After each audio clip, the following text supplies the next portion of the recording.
We can get our usual people, supporters, and information seekers can come and join us. I am live on YouTube, and I'm also live on our page, on our TikTok page as well. I hope that people that can join us will join us. Let's have this robust conversation, guys. It's going to be awesome. I am live now. I'm going to share it to as many people as possible so we can discuss. Let me share it, especially on TikTok. I don't know why TikTok don't give me a chance. They don't. I don't know whether I'm getting something wrong. I don't have the ability to share to everyone simultaneously without having to manually doing it. So somebody is inviting already. Yes, Luke want to join us. Sorry, Luke. I just need to introduce the reason why I come back today. I have told you guys already before that I will be updating you with Pastor Toby. Listen to the interview that you're going to hear to before I go further. Think about this. It's PT. Why is it only SPAC Nation that, just for the record, are you getting deported or not? Think about this. It's PT. Why is it only SPAC Nation that these allegations are being made? We are the largest independent church in the UK and in Europe right now. Yeah, but is there a specific amount of money and essentially pressure that is put on people to bring money We're to back to SPAC? psychology again. It's just yes or no. If I'm in Nigeria, I'll be bigger than this, 10 times maybe. If I'm in Paris, I'll be happier. All right, ladies and gentlemen, good evening or good afternoon, wherever you're watching from. Today is a good day. I have promised before that I would be reviewing Pastor Toby's conduct. I meant it when I say so in the beginning. And thank God I kept to my word. What the interview that he gave yesterday that just came out on YouTube with Off the Record UK, a media company in the UK, the interviewer was very fantastic. Kudos to you, young ladies. You did absolutely fantastic. You asked all the questions. I can't fault you. You went deeper. But Pastor Toby came on his platform and started saying that he has done very well. Well, I'm not going to be the judge of that. I want you to be the judge of that. But I will be interjecting. I will be talking. I will be stopping the record, and I will be picking holes into all of the lies that you can see from him. Toby is a manipulator, and the reason why I am so obsessed and angry is because the same practice that Toby was trying to implement in the UK is currently happening in Nigeria. A lot of Nigerians are victims of religion. And I mean it in every word that is necessary to describe that kind of practices. The people of Nigeria are blind. They are no longer even able to ask government what are their rights or what government should do to them. They are asking God, because that is how religions have conditioned them. They have totally left the priorities of what the government own them, the government they own, the government they're supposed to be the owner of. Religions houses have turned this into a caricature. People just do whatever they want, and the pastors are getting fatter and richer every day. Pastor Toby's conduct is not different than what we are seeing in Nigeria. The reason I'm putting this content in is because a lot of people think, Mr. Ben, you have a personal problem with Pastor Toby because you are angry with Daddy Freeze for whatever reason. In my own opinion, Daddy Freeze is nobody but a hypocrite. And he has failed in the attempt to launder the image of this guy called Pastor Toby, which I don't believe in any word is a pastor. But the interview that you are going to watch again also exposed him, because I think Toby need advisor, somebody that can tell him to shoo and listen. Toby need advisor because he was basically confessing on this interview, and he don't know he's digging himself. You know, this is the problem when you have like-minded, when you have people around you that can't tell you shit. You are the boss. That is why they call it a sect, because nobody's advising him. He think this is the UK. In Nigeria, you can do whatever you want. And I'm so glad he actually admitted that he will be bigger in Nigeria, because Nigeria have a lot of fools. We have a lot of mumus. We have people that don't ask questions. Now, I am going to start the interview. Please listen very well. And this footage does not belong to me. I borrow it and all credit to Off Record UK. But I want you to listen very well. I want you to listen. I'm going to connect this microphone so it can be clear. If you want to join us, you can join us, but you are just going to stay muted for now. Let us enjoy a bit of it, and then we can start having a conversation. If you want to share, more than welcome to share it as well. My name is Ben. You're welcome. It's holiday for me. Is there a particular amount of money that you need to bring to SPAC in order It is so, as a leader? it's so false. Why did you change the name of the church? We didn't change the name of the church. The name of the church is Spark Nation Family. London will miss me. So you better tell them, we still need this guy. Nobody is close to us entertaining us. London will miss me.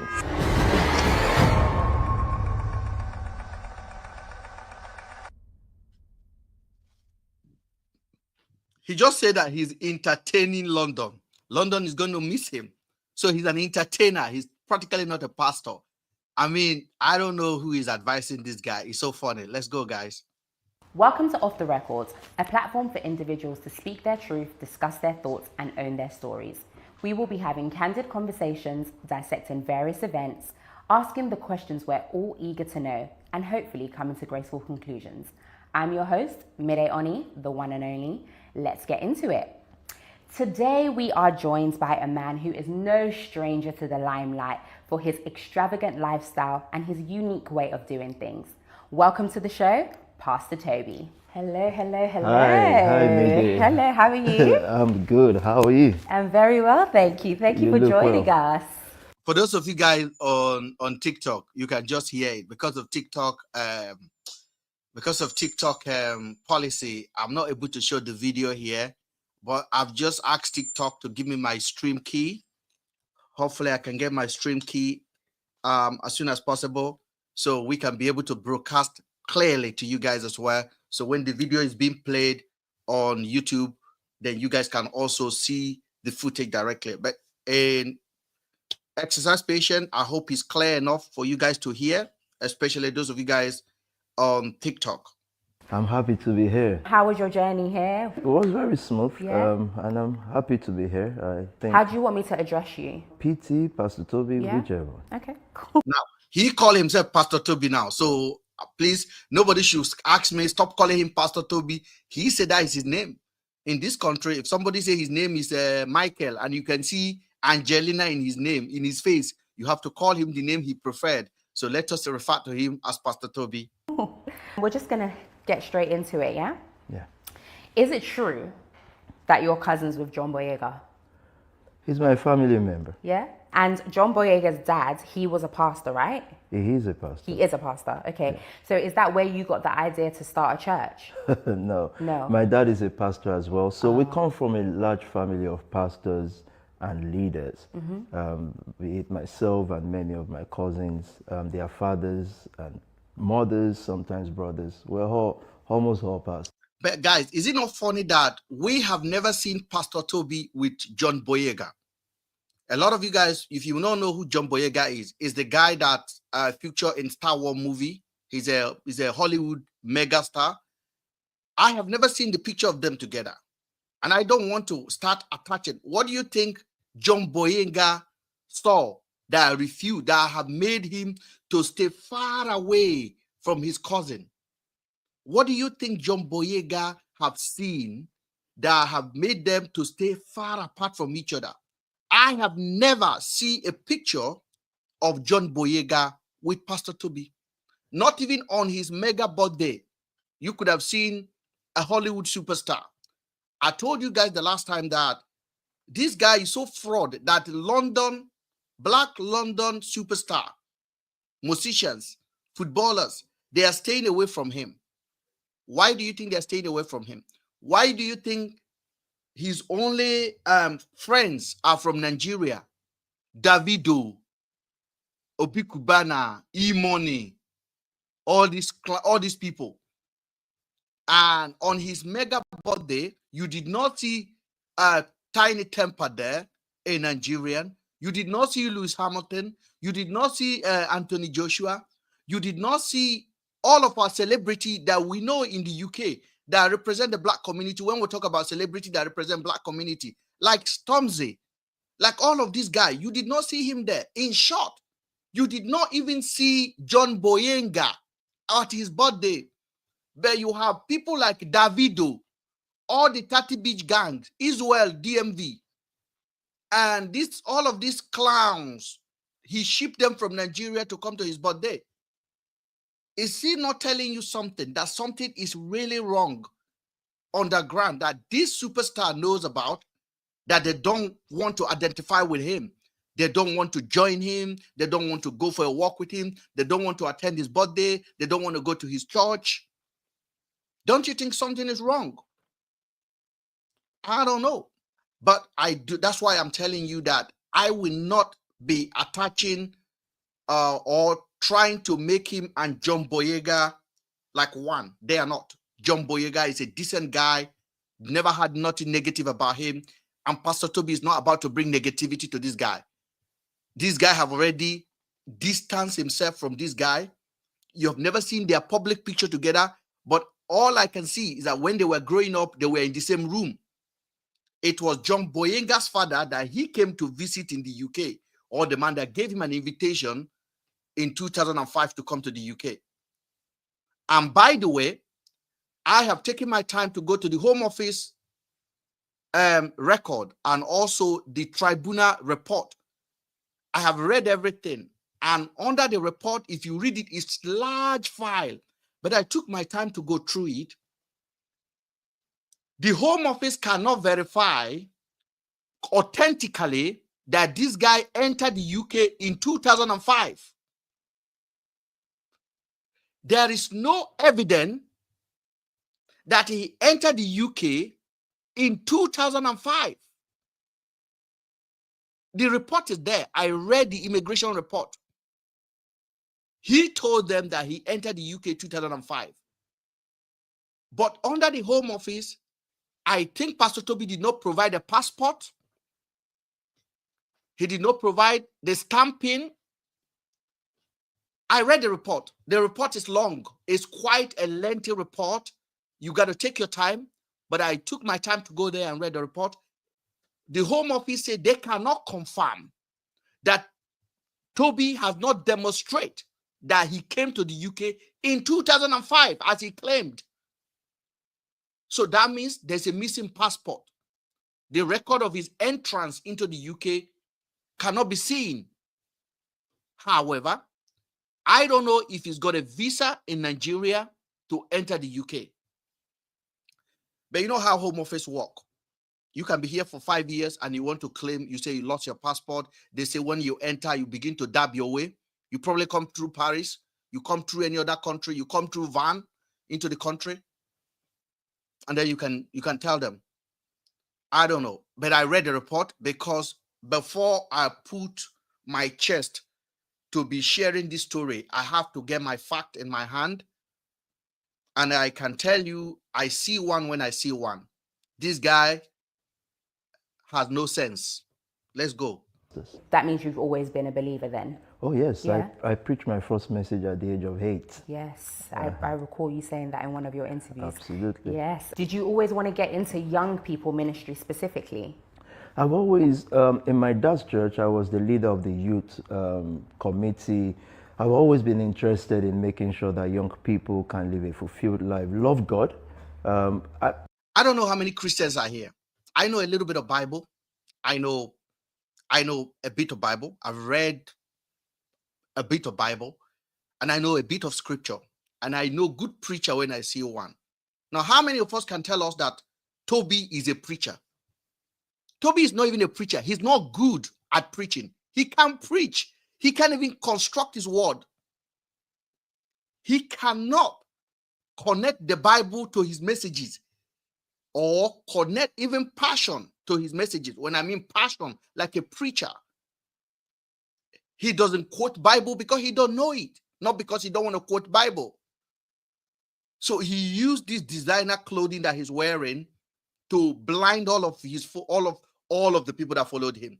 And by the way, his church is not up to 1,000 people. He keep talking gibberish that he has the biggest independent church in Europe. His members are not up to 1,000. That is just a fact. My ideology about church and stuff has changed now because I have more people to pass to people that are not believers. I mean, believers in Christianity, Muslims, atheists on some occasion. So I have a wider view of the world now. But yes, young people especially has always been my own calling and purpose for living. When you first started your ministry, talk to me about what that looked like. That was 2005, Queens Road, Peckham. I was 25 years old, just came to UK.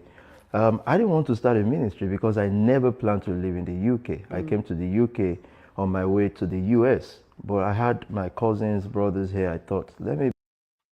He came to the UK on his way to the US. And he said, let me just stop over in London and say hello to my cousin. 19 years later, he's still saying hello to his cousin. Is this not a mediocre? No, I didn't say it. He said, I was never intending to come to the UK. I was on my way to the state. And I said, okay, I have my cousin here. Let me stop over.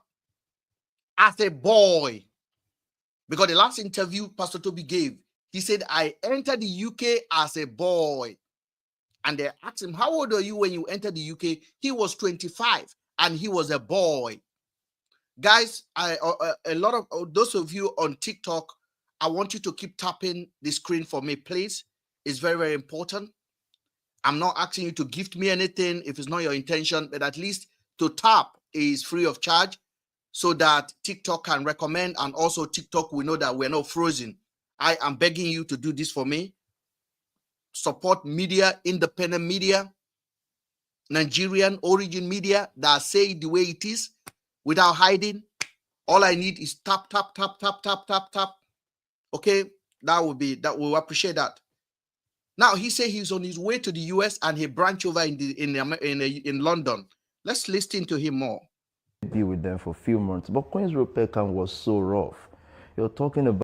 So he came over and he said he wanted to be with them for a few months. On his way to the US, he came over to be with them for a few months. Okay. About people killing themselves.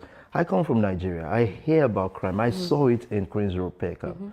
I was convicted that I needed to help these young people. Then I started talking to churches. Like, we need to help these young people. Then they say, oh, they are just so stubborn, they don't listen to us. And I said, no, maybe we need to do things differently. First, we have to find a way to attract them. Then we have to give them a better, some better things to do. But nobody was listening. So Queens Road, Harshawshire specifically, Peckham, I started to reach out to some of these young people. They started listening to me. I sent some of them to Nigeria, to universities in Nigeria, because they were involved in too much crime here. That's how we started. So within.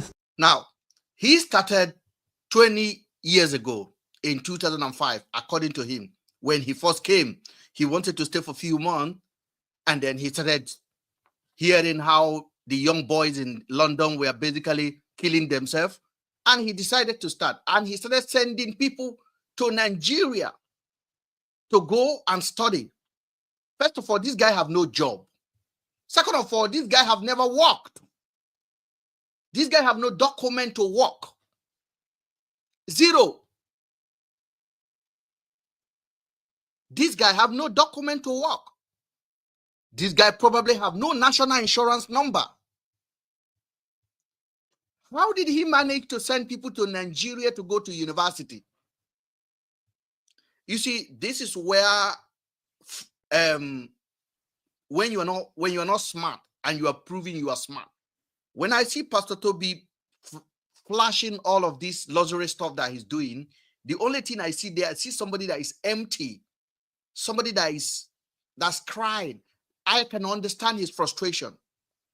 It's not easy to be in the UK for 19 years and no opportunity to even go to Turkey, to travel to Istanbul, to travel to Spain. It's like you've been locked down. You can't move. You cannot near airport. I can understand his frustration. But that is not anybody's responsibility. That was his responsibility. He decided to overstay. He decided to illegally stay in the system. 2005. And today is 23rd of December, 2024. Now, we are talking about 19 odd years together. This guy have never done his paperwork, but he know how to do paperwork to acquire a Lamborghini and send Nigerians and send UK-born children to Nigeria to go and study. These are lies. And I'm challenging Pastor Toby. He watched me. He followed. Pastor Toby, tell us who and which university did you send those guys to? Show us documentation of you sponsoring people to Nigeria to go and attend university. Show it to us. I know the discrimination we have. If what Pastor Toby did is against white children, the outcry will be different. The reason why you are seeing the system keeping quiet now is because Oyibo children are not involved. If Pastor Toby did this to white children, then this guy will be in jail by now. And this is why I come back again to challenge the system we're in here. There is this bias that we face often. The crime committed in the Black community are not taken serious, especially when it's against ourselves. But it's also a crime. But the police don't take it serious. Because this is Black people that we are literally involved. The victim of Pastor Toby's are not white children. This is why the Metropolitan Police don't take it serious.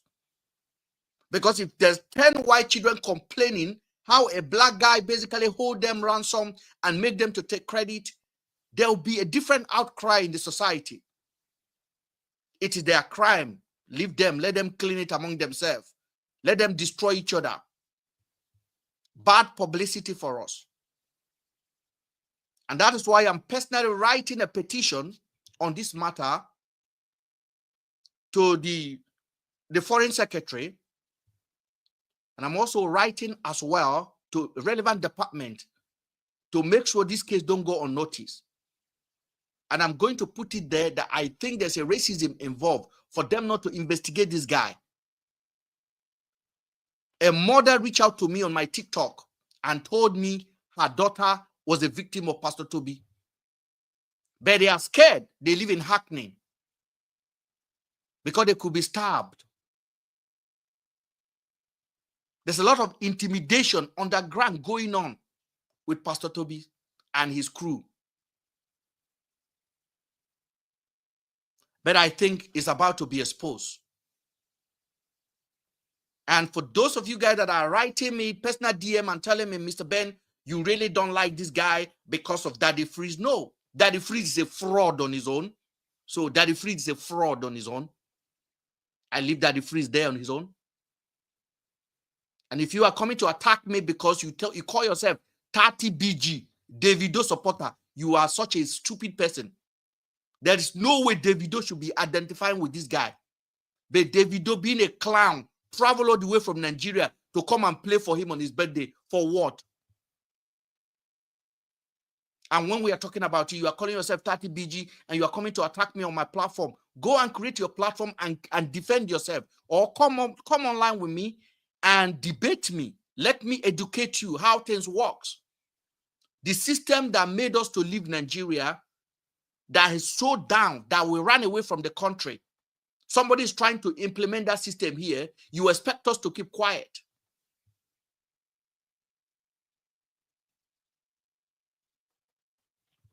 That as a conventional church, trying to do things like the conventional church, we wanted to help that community then. That's about 20 years ago now. You said that you sent people to Nigeria and... Yeah.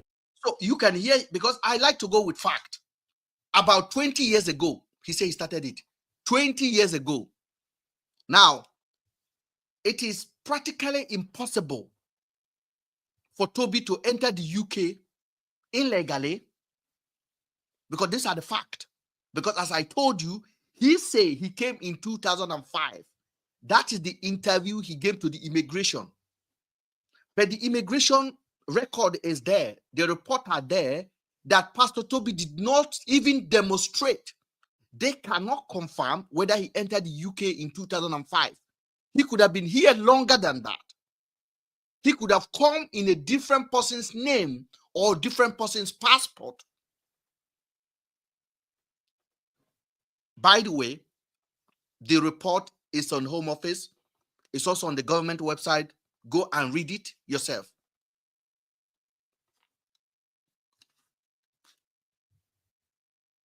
Yes. You wanted to help people. How did you fund all of this? Do you come from like a lucrative background or a wealthy background, should I say? I come from a modest background, Okay. and they are still very modest. They can afford life. But then I was washing plates, and I think I've said this many times, to fund that then. Okay. I was a kitchen staff in one of the care homes, and I'll come back in the evening to the Hashosh house, maybe heading to. He came to the UK and he was working in a care home, a kitchen staff, no national insurance, no document. He was working as a kitchen staff in a care home. These are not coming from me, ladies and gentlemen. This is coming from Toby's mouth. And then when they pay him the money, he used it to sponsor children to Nigerian university. Just listen to him. Listen to him. He's not prepared.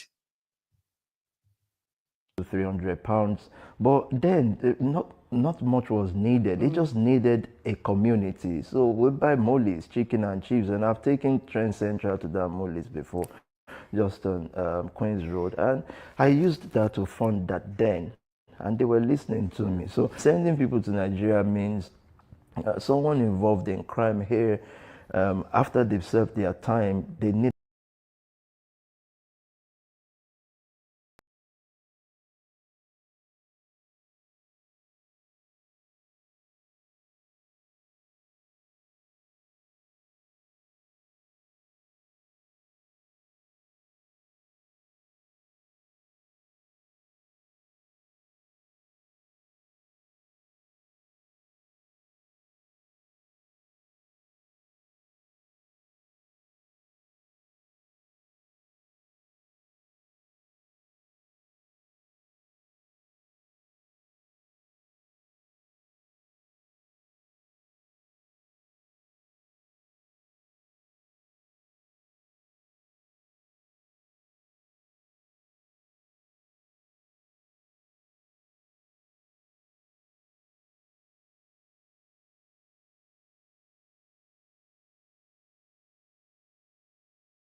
and I knew that this environment was not conducive for them. They'll go back to that life.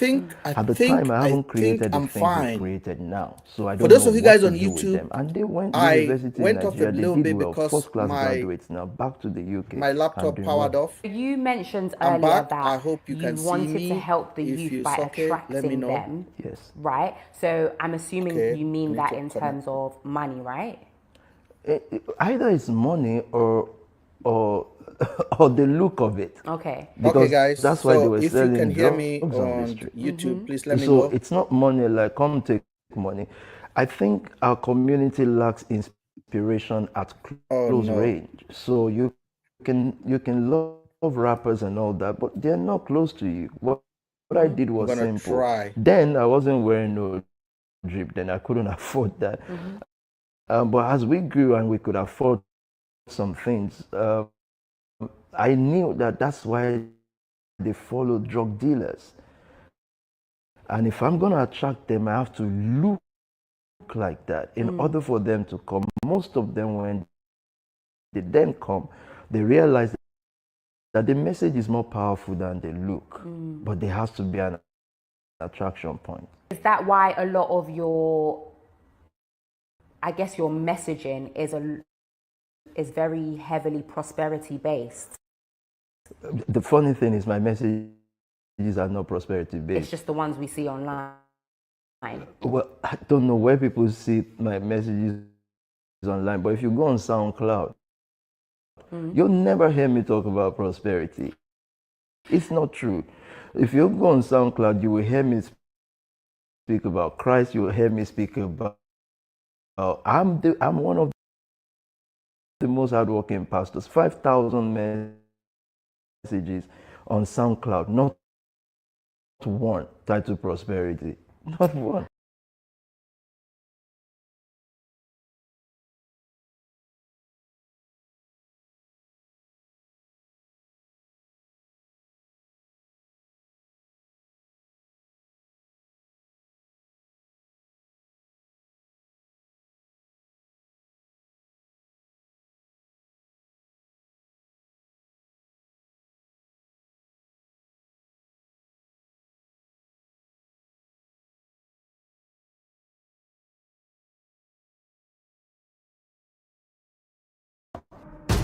Think about this. It's PT. Donating that business. Those are things that you've said online. So wouldn't that be in line with wealth? Well, it's in line with living a purpose-filled life. Okay.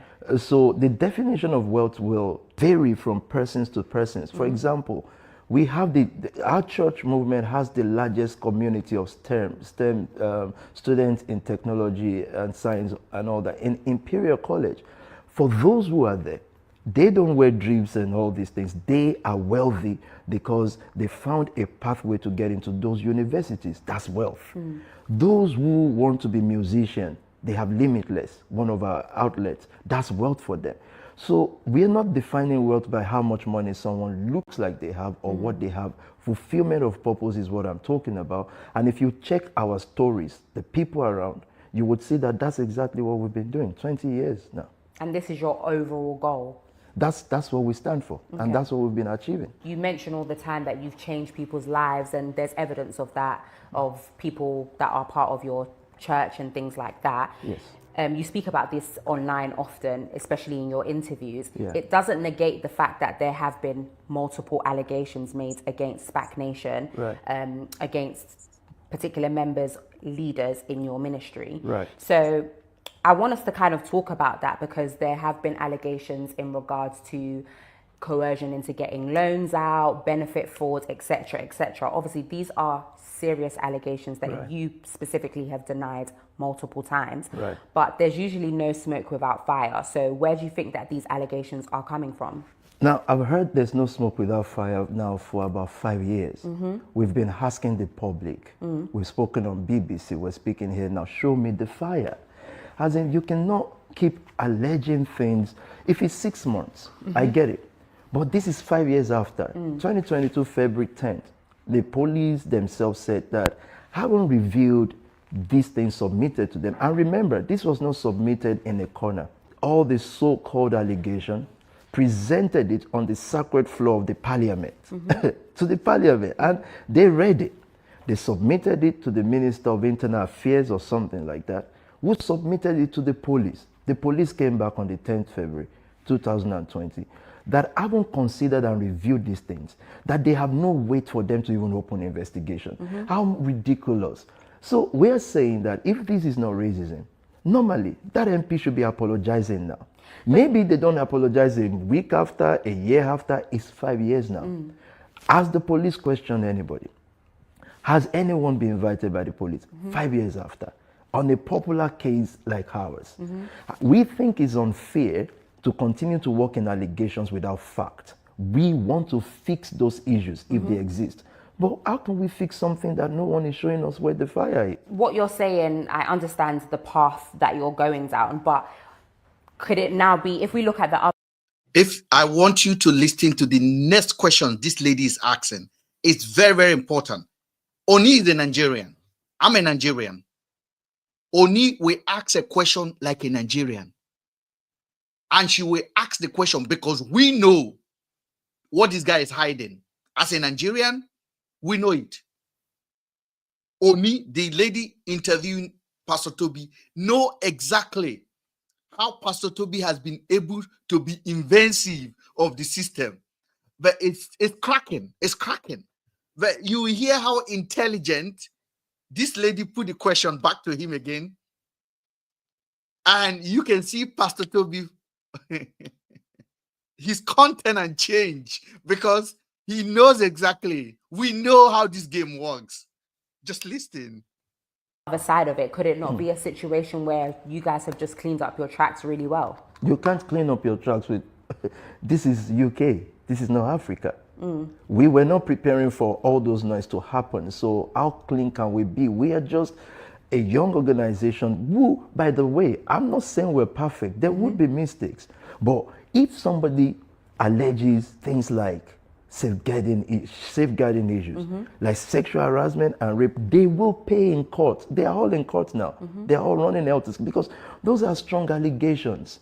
And if you're saying it's submitted and there's nothing coming out of it and nobody comes out, I think that's quite unfortunate for it to still be peddled around by fake media.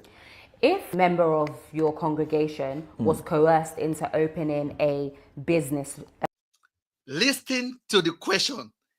If member of your organization is coerced into opening a business, okay, because the allegation was this. What Pastor Toby does is this. He brought these people home or set up a business for them.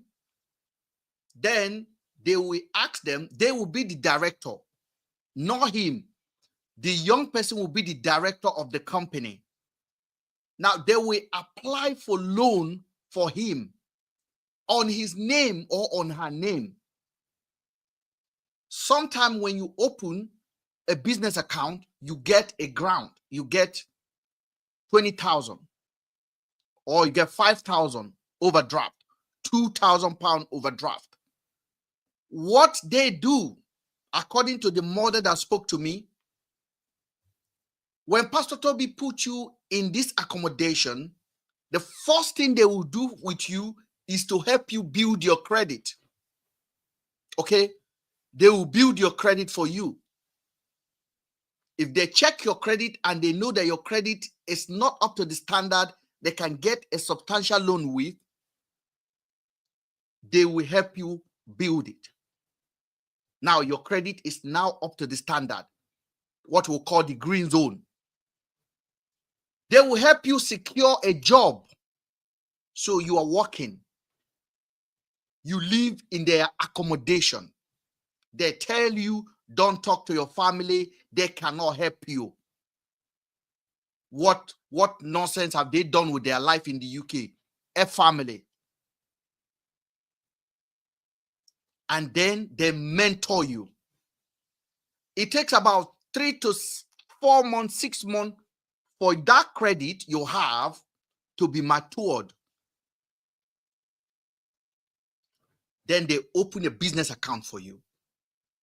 You get money into your account. The first money that will come in will be the grant that the bank will give to you. For example, 2,000 pounds that you get. You go there and withdraw the money in cash. Then hand over it to leader. It's called ministers.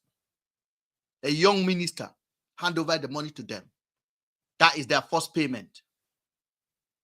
Another thing they do is this. When you naively visit the church and submit your information, they will apply credit on your name.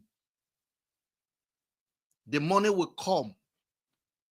One of the ladies said, when she discovered 4 money loan was taken on her name, she asked the minister, why? They say it's for the bigger use. She spoke to the BBC about it. But you know, these people are so intelligent. This is coercion. If I manipulate you not to take loan, the responsibility is on you. You're an adult. As long as my name is not reflecting anywhere, Some of the account they open, the business account they open, these young people don't even run it themselves. The so-called ministers run it. If you hear Pastor Toby 3 days ago, he said, I ordain 30 minister. 30. He said it with his own mouth, that he has ordained 30 minister last Sunday. 30 pastors. He ordained pastor, 30 of them. Pastor Toby congregation is not up to 1,000. The whole of this nonsense is not up to 1,000. The whole of this rubbish you are hearing, the whole congregation is not up to 1,000. What do you need 30 pastors for?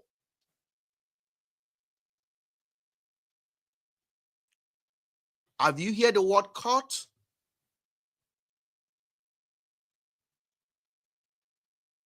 Are you hearing the language that is going on? What do you need 30 pastors for? 30. 30. 30. Even though Oyedepo, Adibo, you don't have 30 pastors.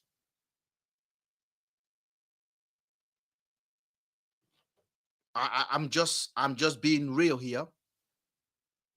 Let's go. A business account and then coerced into getting a business loan and then coerced into donating that business loan money by covering It to still be peddled around by fake media.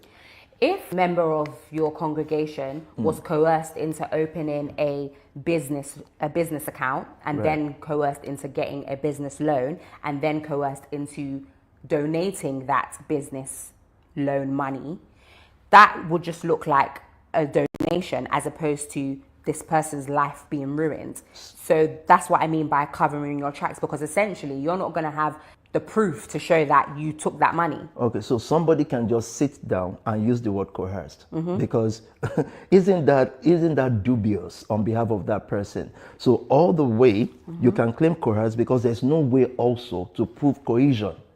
So if you did something, and by the way, we don't know where you submitted this money to. We've had cases where people were calling. You should understand that because of the perception of. You see, he almost gave himself up there. We have cases, but keep listening. We have cases. Just keep listening. Keep listening. All along, he was denying there was nothing ever like that. But you hear now. Just keep listening. Wealth.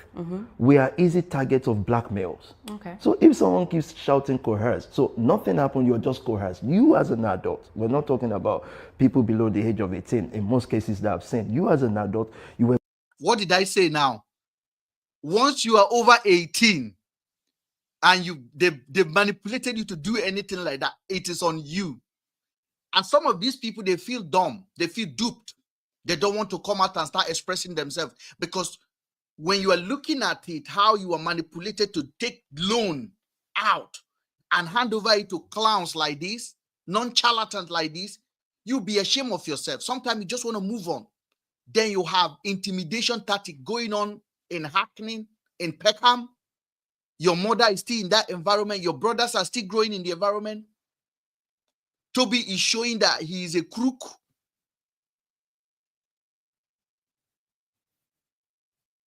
And his boys are watching you everywhere. He used these vulnerable boys, no education, thugs. And you did 30 of them and call them pastors. So the lady basically just said it. If you coerce them, and Toby is telling them once they are 18, look at that. Because he knows exactly the game he's playing with these kids. Once they are 18, they are adult. They can make that decision for themselves. Nobody coerces anything because you cannot prove coercion. Coerced into all these things. How do you prove that, and how do we prove against that? Anybody can claim coercion, like you are coerced, meaning someone spoke to you. Then you donated it exactly to who? Those are the questions we are asking. Our complete account is with the Charity Commission, 10 years receipt. That is gibberish. Pastor Toby submitted over 1,000 documents to Charity Commission. They cannot open it. They discarded it. It's on the report. This is why it's so good. A lot of Nigerian medias, they don't go into the report. It's quite a lengthy report, and I took my time to read it. I read it and I got tired, and I come again and I read everything. The Charity Commission and the Immigration Tribunal, where Toby represented himself and the lawyer represented him, Pastor Toby submitted documents. They said the document, they cannot even open it. And they never asked for those things. Pastor Toby was submitting invoices, hundreds of invoices, hundreds of random names of donors.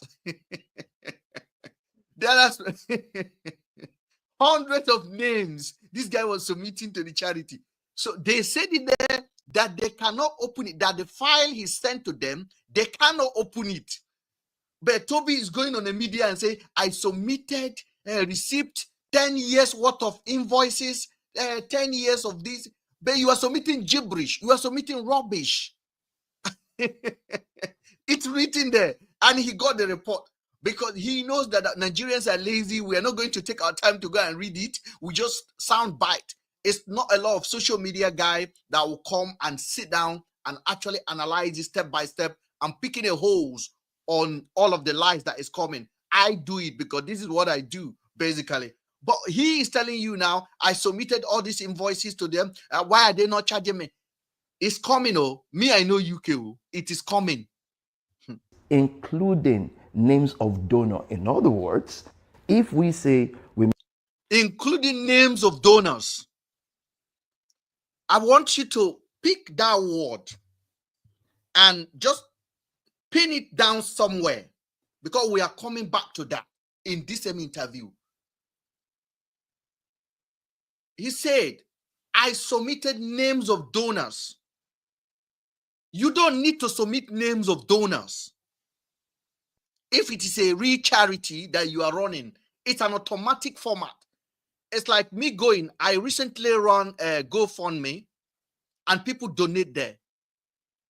Once you go on GoFundMe, you can just print all the names of the people that donated. It's automatic there. You don't need, the Charity Commission don't even need to look for you. They could just talk to somebody and they will know.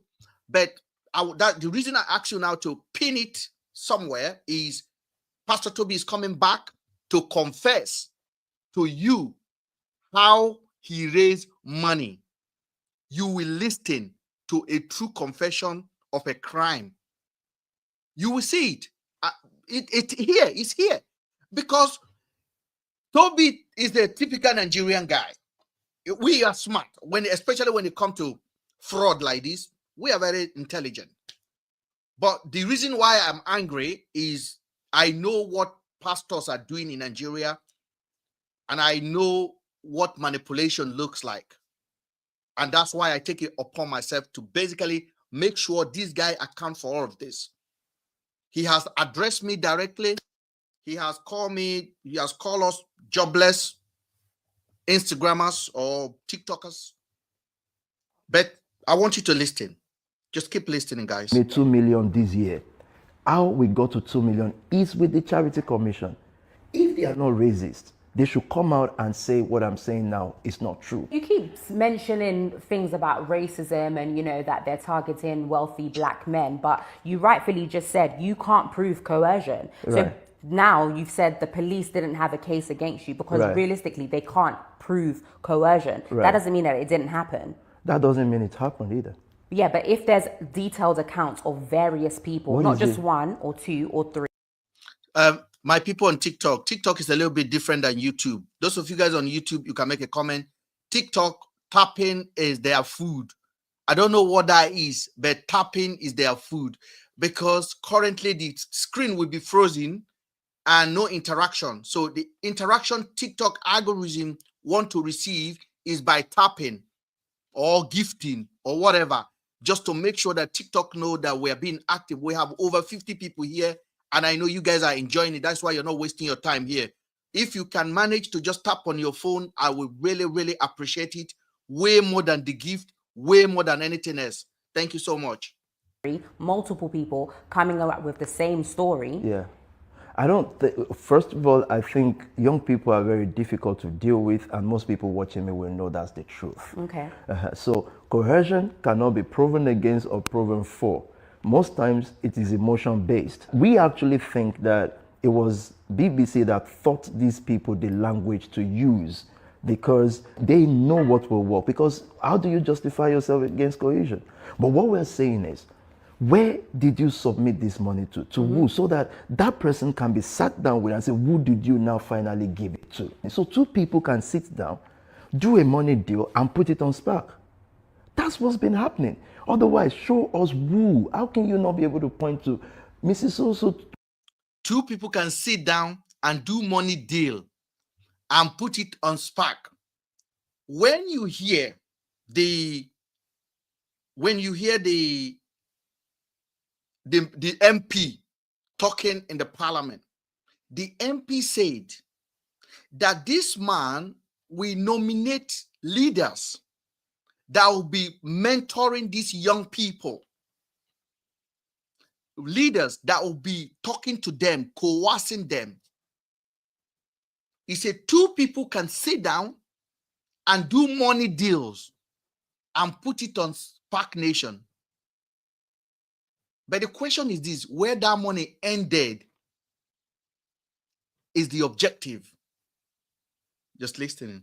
Coerced me, took X amount from me, and then she said it went so place. Then I can sit down and say, did you give the church, let's say, £1,000? We were not given the opportunity to even do all these things. The police reach out. I think I'm missing something here. I am missing something here. He said, if the young person was able to prove it, that he collected the money and gave it to this member, and then he will now come up and say and tell the person, didn't you give the church £1,000? This is Pastor Toby talking. He said in his defense, he will be asking the young person, hold on, didn't you give the church £1,000? So there is truth in all of this. And as I told you guys, the police are not ready to put the money and the resources into the black community to investigate crime. This is why our young boys are stabbing themselves in London on a regular basis. If I pick my phone right now and I said, Mr. Jude, a Nigerian man, is trying to attack me, the police will be asking me questions that will even trigger me more to drop the phone, not to make that report. But if Mr. Woodford called the police and say, Mr. Okechukwu want to attack him with a knife, as soon as Mr. Woodford is finishing that report, the police will be knocking Okechukwu's house. This is where the system also go against us. We know it. They don't investigate crime in the black community. They left it within us. If a black husband and a black wife call the police for domestic violence, they don't take it serious. But let inter-race marriage, let the husband or the wife call that my husband tried to attack me. You will see the way they will take it serious. I have lived in this system. I know it. I know the good, the bad, and the ugly of the British system. I have worked for Ministry of Justice. I have seen Youth Offending Institute. I have seen the injustice that happened to black kids. I used to work in an institution, and I'm not going to name the institution, where we have to handle young offenders from age 11 to 18. And most of these young offenders, they come from all parts of London, Birmingham, Luton. And then they will charge them to court with crime that you put your hand on your head like this. The same crime, amount of crime you see that our black young kids are committing, the white kids are committing it double, in double. But all of the time, they get less litigation against why they commit that crime than our boys. I give you an example. There was one case that I have opportunity to be part of in looting. It was murder charge, basically.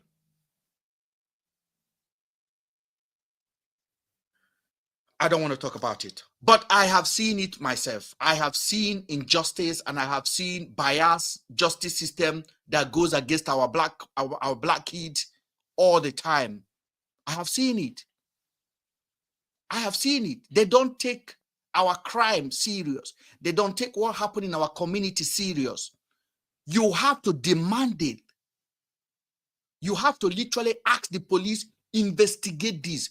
They are not going to allocate staff for your case. And this is happening to the highest level. Because you and I know, if Pastor Toby have 10 white boys and did this to 10 white family, Pastor Toby will not be standing as I'm talking to you right now. The police and the justice system will even locate the family. They will spend 300,000 to move them from London to Milton Keynes to Northampton to Essex in the name of witness protection. In the name of witness protection, in order to make them to confess, to indict Toby. But who is going to move a black family from Hackney to another town and pay thousands of pounds for a new council house? Who is going to do it? As soon as your name reflected, it's like you already defeated in the system. So Toby understood exactly what he's against.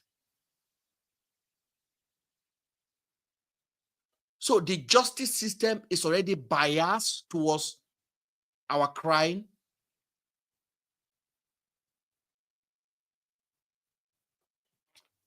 And this is where this guy basically crafted his mission. But I can tell you, it is building up. And normally, our community, we just keep quiet. We digest this kind of information on social media. We just let it go, and the circle continued. He continued doing the same thing. But we have taken it upon ourselves, and we're exposing it. And we cannot be bought. We cannot be bought, because it is ridiculous that this happened in our community and nobody's taking it serious. I have a blog. I have people's attention. And I have heard stories of this man. People writing me directly. To everybody. Guess how many people came forward? 0. Somebody is asking on TikTok if Pastor Toby is a British citizen. Pastor Toby don't even have a visa. N. Johnson, he don't have a visa to live in this country for 19 years. At least tell the police, not BBC. And I've asked BBC, if you feel cheated or done by someone, do you report to BBC or the police? Let's assume you're afraid of the police. Now you've reported to the BBC. Should you not file a case in with the police? The police reach out to everybody and say, come talk to us. Nobody showed up. How is that possible? So we should now prove that there's no cohesion. Did you see what I'm saying now? Police requested, come talk to us. And nobody showed up. And I've just told you now, if this crime was against a white family, the mother, the girl, the parent will be moved from that area.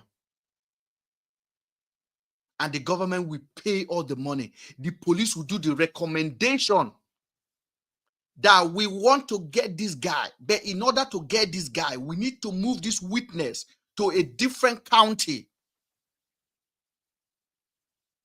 They are not doing it to our family. They are not doing it because most of this crime is happening within the black family, not even just British black people, African, Nigerians. Nigerians. Because we enter this country, we indoctrinated our children into church mentality without common sense activation.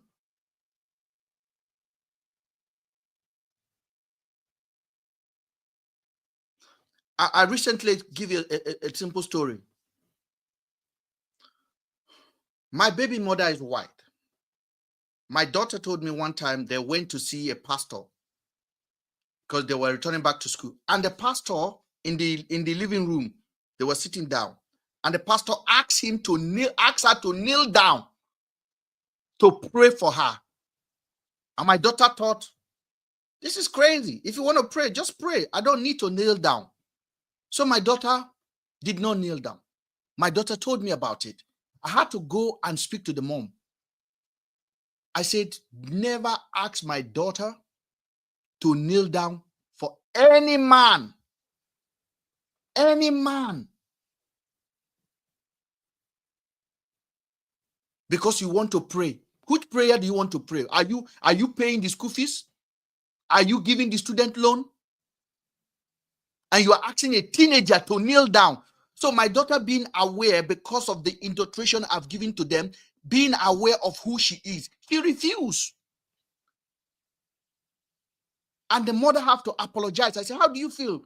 My daughter kneeling down. Who is the man? Who is he? I have never asked my daughter to kneel down for me. Who is the man to ask? Then he kneeled down. And then my daughter will kneel down. So my daughter clock it and say, no, I'm not kneeling down for you. Are you mocking me? Because that is how the churches, people like that, it is little manipulation they use to gain a bigger manipulation. You know, when you go to church, they first of all ask you to raise your hand. Once somebody can sit in the front and ask you to raise up your hand, he's already conditioning you. From raising up your hand, then he will command you to sit down. Then another time he will ask you to stand up. It's gradually conditioning you to the sound of his voice, and you are not aware. He's putting you under a spell. He's putting you under a spell, and you are obeying. You are obeying. You are obeying. And before you know, they will ask you to eat grass. You eat grass. If not, how do you think Nigerian pastors able to manage this crowd they gather and tell them stories that make no sense to chicken? If you tell the story to a chicken, this chicken will be like, yeah, you okay? Like a pastor telling his congregation he was in Nigeria and he prayed for somebody in Germany that needed to be in France and no visa to go to France. And the person entered toilet in Germany and appear in France. And 5,000 people stand up and clap hand. Do you know how he's able to get them like that? It's not juju. It's conditioning. I just gave you a condition now. Let me condition you. I want you to tap the screen for me. You are tapping the screen. Now, that is first command that you obey. I'm just using it as an illustration to understand the manipulation. You are tapping the screen. You are tapping the screen. Another time I'll ask you to start gifting me. Maybe I talk to 60 people and 5 people take my word. Pam, I'll get a gift. So I'm literally conditioning you. I'm beginning to enter your independent mind and I'm beginning to replace it with my voice. And this is how manipulators work. You need to read books. And these guys, they spend their time, they don't know Bible, they read books. They read books and they basically carried it out. They manifest it. Nigeria is the capital of fools. Fools. Like a pastor sitting down in front of 10,000 people and telling them he went to Colorado and it was snowing, he commanded the snow to stop. And people stand up and clap hand. You really need to understand how Pastor Toby is able to get these young people to obey him, to take loans, to take credit card for him.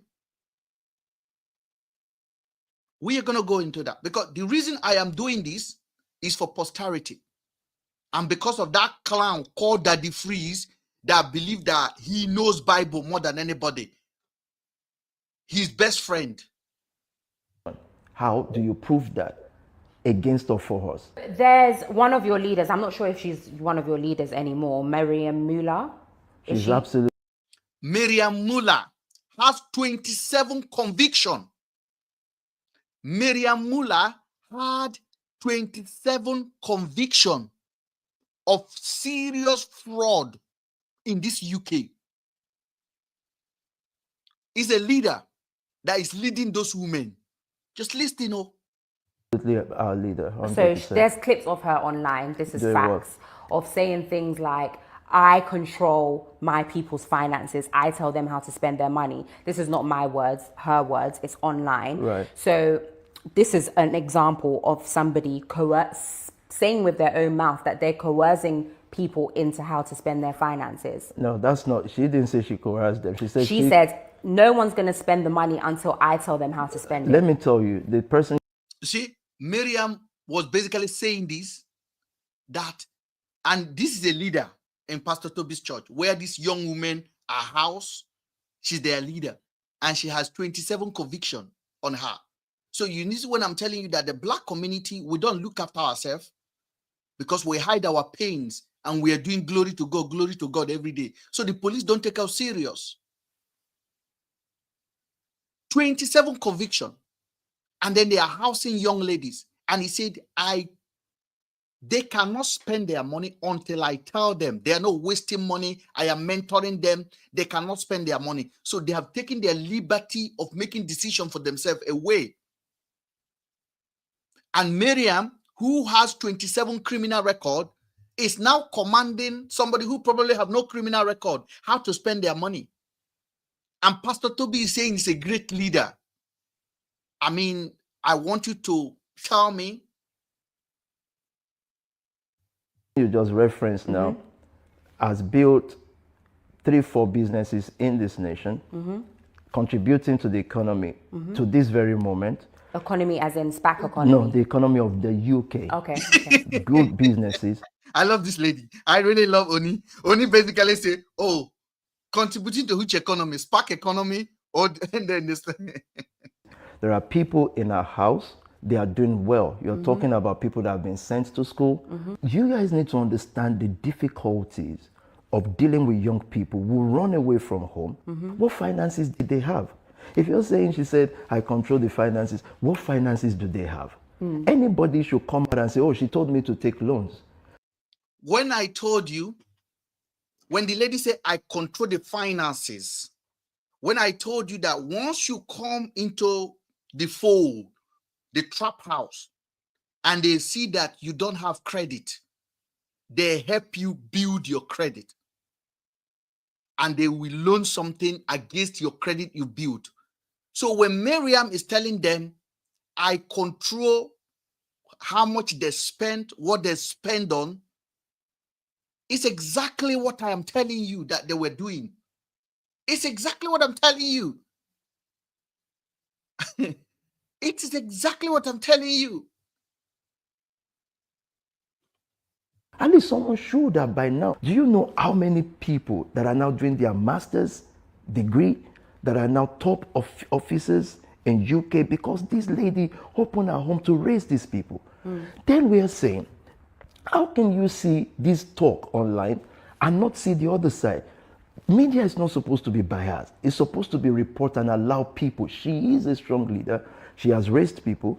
If anyone dares to come out and say, okay, that talk, this is how she did it to me, someone should come out. The point of what I was initially making was that that's evidence of a leader speaking about controlling people's finances. It's not an evidence. It's an evidence of a leader who was speaking for 1 hour and a part of it taken out. No, that is a very important part of it that was taken out. A leader is telling you that the people, the kids that are living with me, I control their finances.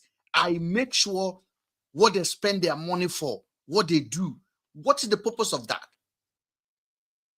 In the UK, you are doing that. It's not, you're not in Africa. These people are not your family. I don't know how many of you understand what is financial abuse, emotional abuse. So they must put it in context. Absolutely. But the part that was taken out is black and white. She said what she said. The part that was taken out is black and white. The lady said, I am coercing these people to know what to spend their money for, when to spend it, when not to spend it.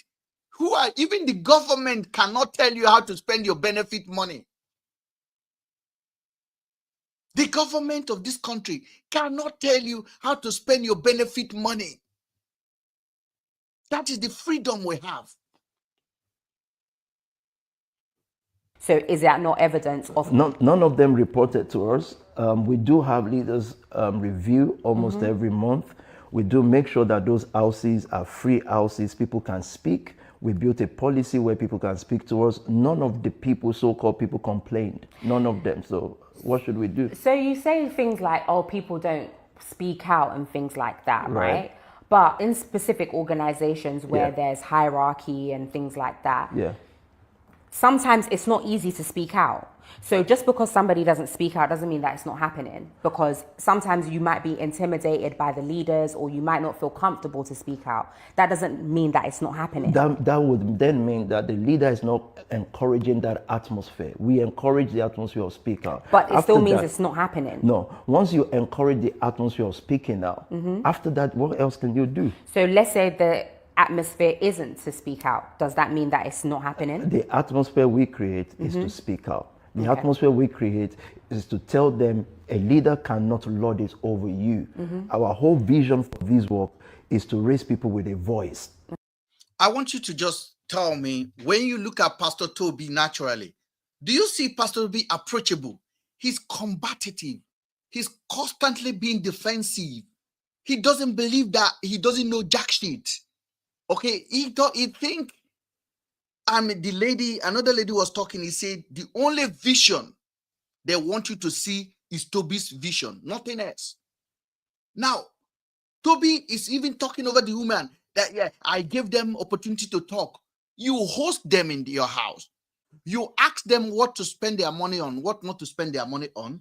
They probably can't go out at their own will when they want to go out. You are manipulating them. The first thing they will do once you go into that house, they make you to stop talking to your family member. I told you guys, somebody called me from the hospital the other day. The person is a victim of Pastor Toby. The lady is currently going through mental health. She called me from the hospital. I broadcast here till about 2 a.m. and I went to bed. And once I got home and my phone started ringing, because that day I mistakenly said, you people can reach me. And then she wrote me that she wants to talk to me. It is very urgent. Then she sent me a picture of her hotel, of her hospital room. She was being sanctioned by her family. Her child has been taken away. And then she sent me the picture. I was tired. It was almost 3 a.m. I decided to engage her in communication. I said, please, let's talk tomorrow. The next day she called me. We talk. She sounds sane to me.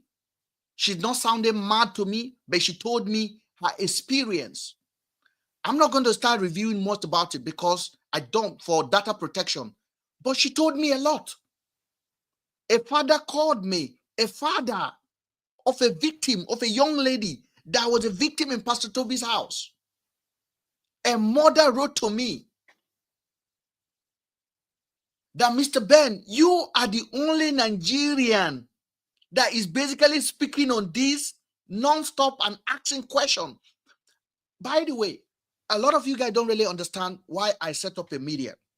I set up media 7 years ago, and I set up a website, and that website have never been down for an hour for 7 years. www.nigeria24news.com. It's because I wanted to correct the narrative. I don't agree to some narratives, and I will come on my platform. I say it. If it's only one person I get to listen to me, I am fine. And I've always been doing this for 7 years, and I've never stopped doing it. But this woman saw the vision that I have, that the ideas. I am not against Toby. I don't envy Toby's Louis Vuitton. This cloth I'm wearing is Nest. It costs 19 pounds. I am very proud of myself. If I can afford Lamborghini, of course, who don't want to drive a fast car? But I can't afford it. So I cut my suit according to my size. So all of the people that think, oh, Mr. Ben, you're jealous, all of this is none of my interest. I've told you my record. I live in this country for almost 20-something years. I have no criminal record. Zero. Never get engaged with the police. Not because I am very smart in manipulating my way. It's just because I don't take risk that doesn't worth my life or my reputation.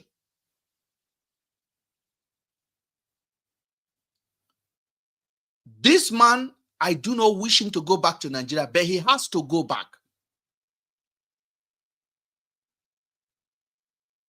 He has to go back. He said it on this broadcast that if he's in Nigeria, he will make more money. The Nigerian people will donate for him to even drive more clothing.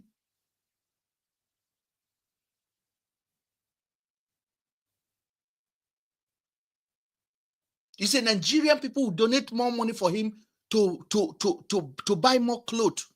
And that is fact. Because all he needed to do is to open a hall and invite Obi Kubana and invite E-Money and invite Davido and all the rest of I Want to Be Mumus in Nigeria. We head over to his church every Sunday where they would dance and eat free rice.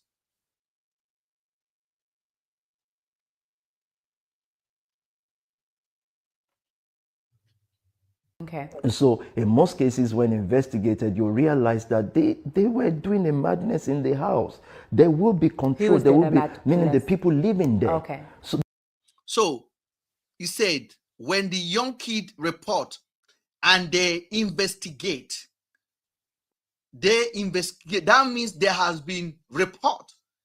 He said, when the young people report and they investigate, you will discover that the young people were doing the madness in the house. And the lady, the interviewer, Oni, basically jumped and said, who is doing the madness in the house? And Pastor Toby, being a fool, he over again stated it, the young people doing the madness in the house. So you can see that there has been report. He's aware he was just gaslighting his way on this interview. And the problem is this, when you are not smart, you will think you are the wisest person in the room, because all of this interview is uncalled for, because it is not actually helping him. It's literally indefensible, some of the defense he's throwing out there. That is why it's so difficult for me to even reason with him, because he's not talking like he know exactly, he's not articulate. And I still insist, Toby did not go to school. Okay, you can speak English does not mean you go to school. Because if you go to school, you will not do this. It is practically impossible. If you look at what is happening here. Just hear him talking and even putting himself more in a hot water. By every word that are coming, if I'm a prosecutor, I nail him to the wall. I nail him to the wall. Because the victims are disposable. The victims are black people. there will be control. And when young people see laws and order, they're going to rebel, most of them, apart from those who are destined for greatness. So I'm not saying different things didn't happen. We're saying that we put policy. I'm not saying different things didn't happen. You know, all along he's been denying it. Now, I'm not saying different things did not happen. What are these things that happen? Keep listening. This place, we make sure our people are protected, and we encourage an atmosphere of please speak out freely. And obviously in every organization, there's going to be things that are happening, regardless of if they were 5 years ago, 10 years ago. There are allegations that are always going to come up because people are still talking about it. People are still disgruntled. Even if I have a conversation with an ex-PAC member person, they will still bring this up. I wonder why everybody talks to ex-PAC member all the time. Is ex-PAC member. Nobody focuses. What about the current ones then? Okay, Pastor Toby, I know you're going to watch this. Daddy Freeze, I know you're going to watch this. I want to come to Pastor Toby's church. I want to come to where he gathered, but we don't know the address. We don't know which hotel is the next one. Toby, I am asking you to DM me. Daddy Freeze, DM me. Mr. Ben want to come to his next service.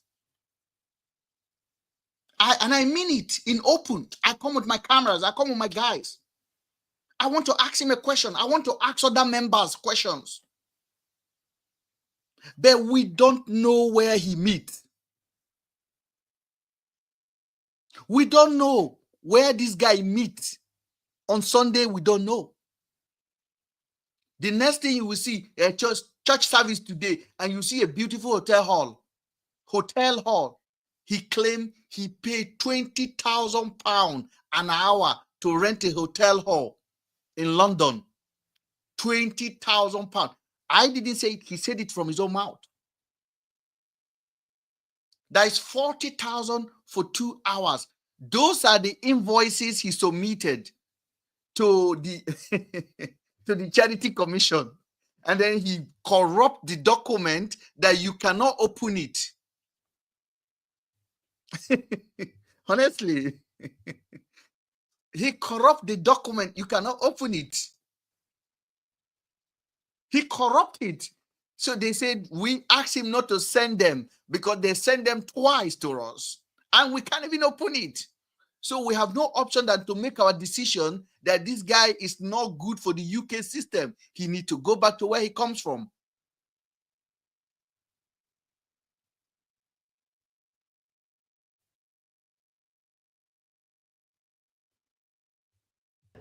So to be balanced in news, everyone who wants to sell a tabloid talks to X. It's always X. I don't understand it. Yes, talk to X, but can you talk to current ones too? Yes, sir. I want to talk to the current one. Tell us your meeting point. Just come on your Instagram and say on Sunday, we will be meeting. Our church service or our court service will be in this also building in London. Make it public. Don't send invitation to people. Make it public. Don't send a group chat. It's supposed to be a public event. Let people come. We don't know. As you are sitting down now, you don't have idea where Toby is meeting on Sunday. On Sunday, you will just see him walking out of the hotel, and then with his Louis Vuitton, today we are going to service. Come with me. That's it. And then you will see picture. We don't have address. It's not publicized. We are not invited.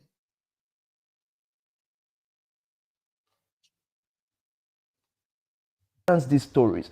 Ask the people that have been there for 8 years and tell them, okay, you said this happened to you.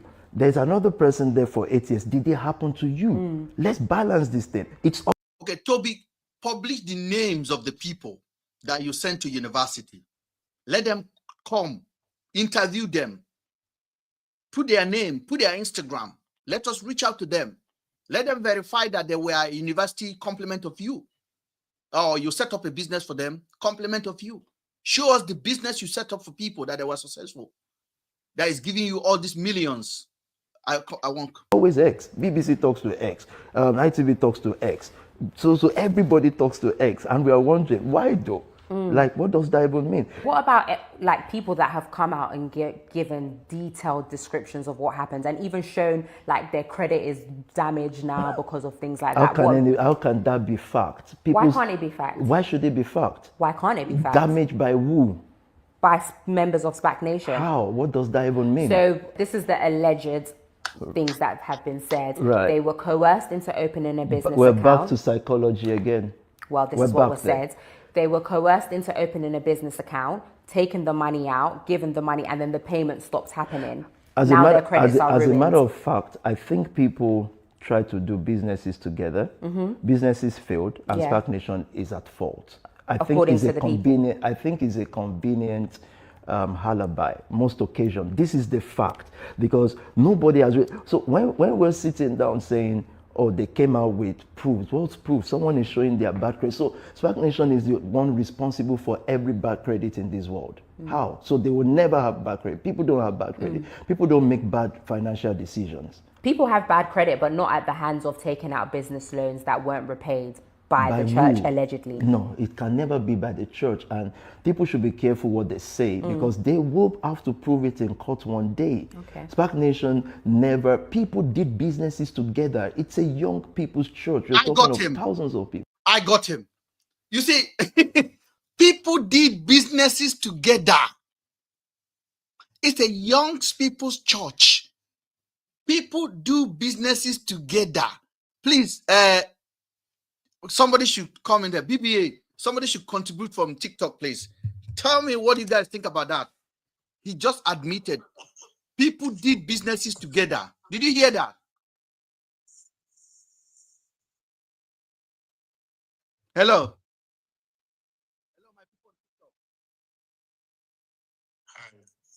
Yes. So, did you hear the last statement he made? Of course, He said people did businesses together.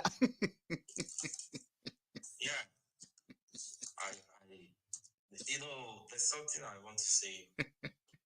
First of all, I want to commend you for bringing on this stuff and trying to shine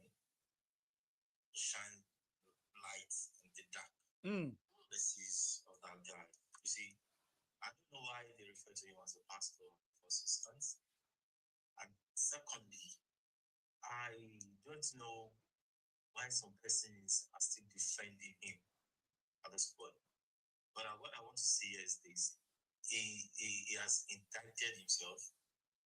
And secondly, you see the UK, we all know they are intelligent. They don't do things like they don't want to do things like they just want to take advantage of you, or they want to make you feel stupid or inferior. They have their evidences already. If they are coming to say you have done this thing, It's a rap. It will be a rap. Yeah, they already know that. Yeah, we've caught this guy, but they will give you time to try to defend yourself, to try to add more, evidences to what they already got. I can tell you that this guy is gone. All these things that he's doing, they are just giving him time, to flex around. You get what I'm saying? Absolutely.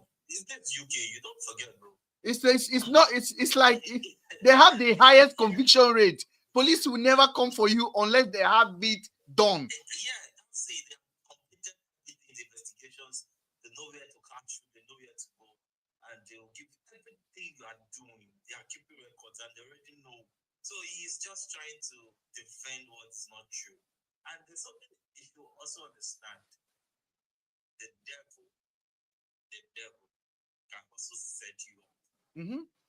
The devil can also set you up when he knows that, yes, this person, I cannot continue with him. Will set you up and discard you. Yes, and that is what has happened to you.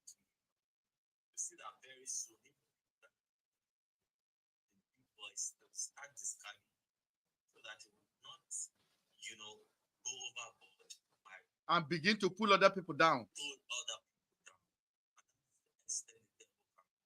So he has put himself there, disgraced himself. He has, in fact, there's nothing he can do in this way again. That's the truth. The best thing for him now is for him to just fight. Is to disappear in the middle of the night through Ghana. I'm telling you, this guy cannot even go to the airport anymore. I'm not lying to you. They will catch him in Heathrow. He can't go through airport. He would have walked through France and find his way back to wherever he come from. You stood and you're still making noise. Another man's country that you are being caught committing fraud.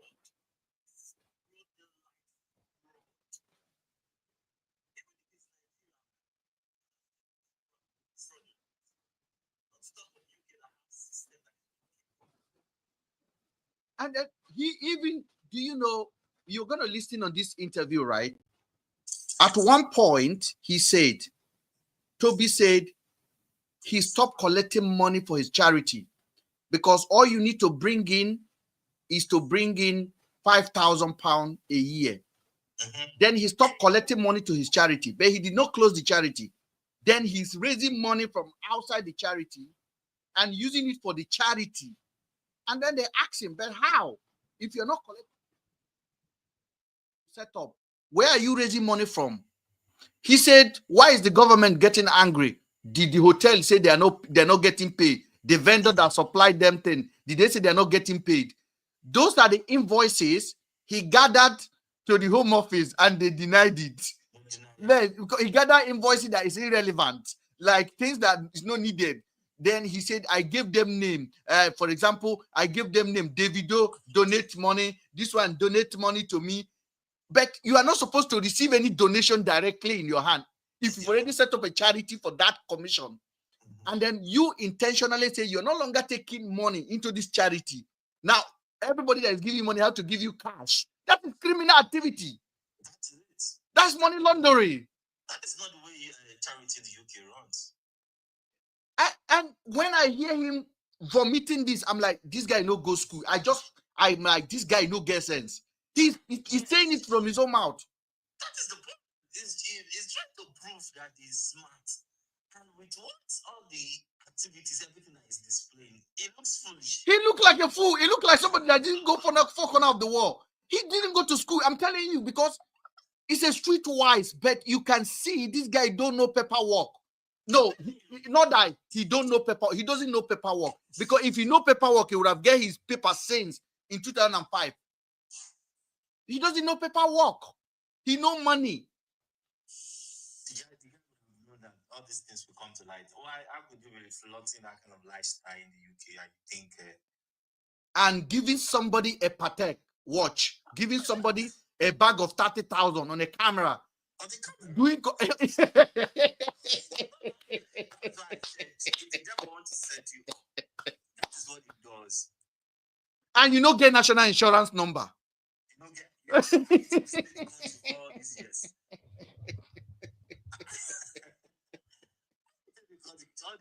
The country all these years. That means you are illegal because you don't have. No, he's completely illegal. So wait, can I just ask you a question? Go ahead. If he's been here since 2015, right? 2005. 2005. So with 2005, so what has he been doing? So that means he has never traveled. He's just been in the UK. He's never been to Luton Airport. So what has he been doing? Because I'm sure, back in the days, if you have peoples and aunties and people that come during that time, I'm sure majority of them have got their papers. Mm-hmm. You understand what I'm saying? So I don't understand with him, he's been here for that long. Obviously, and also I don't even understand some of those kids, because some of those kids, I'm sure they was born in the UK. There's a difference to be book smart and street smart. Yeah, there's no way you can tell me that I'm working for my money and you're telling me I need to be giving the church or things like 100,000, 10,000 pounds or whatever, every month. It doesn't make sense. I think I can understand. You're crazy. I can understand how he got these young boys, because I spoke to. It is conditioning, basically. First of all, he presented himself as a rich person. He told them he's an investor. He invests in property. He invests in that. And then their fastest way to get out of poverty is to be aligned with him. There is power in the group contribution. For example, group project. So that's how he controlled them. There was a time this guy was saying that he was designing cryptos and everything. He said it online. all this kind of thing sell for young boys that have no. You know, people who grow up in this country, right? Like, we like to ask questions. If you're saying to me, okay, BB, you need to bring this amount of money, things like that, I'm going to keep asking you questions because I'm not just going to give you my money like that. You understand me? And I'm going to say to you, I need to speak to the people who, like, you know, who have done the business thing.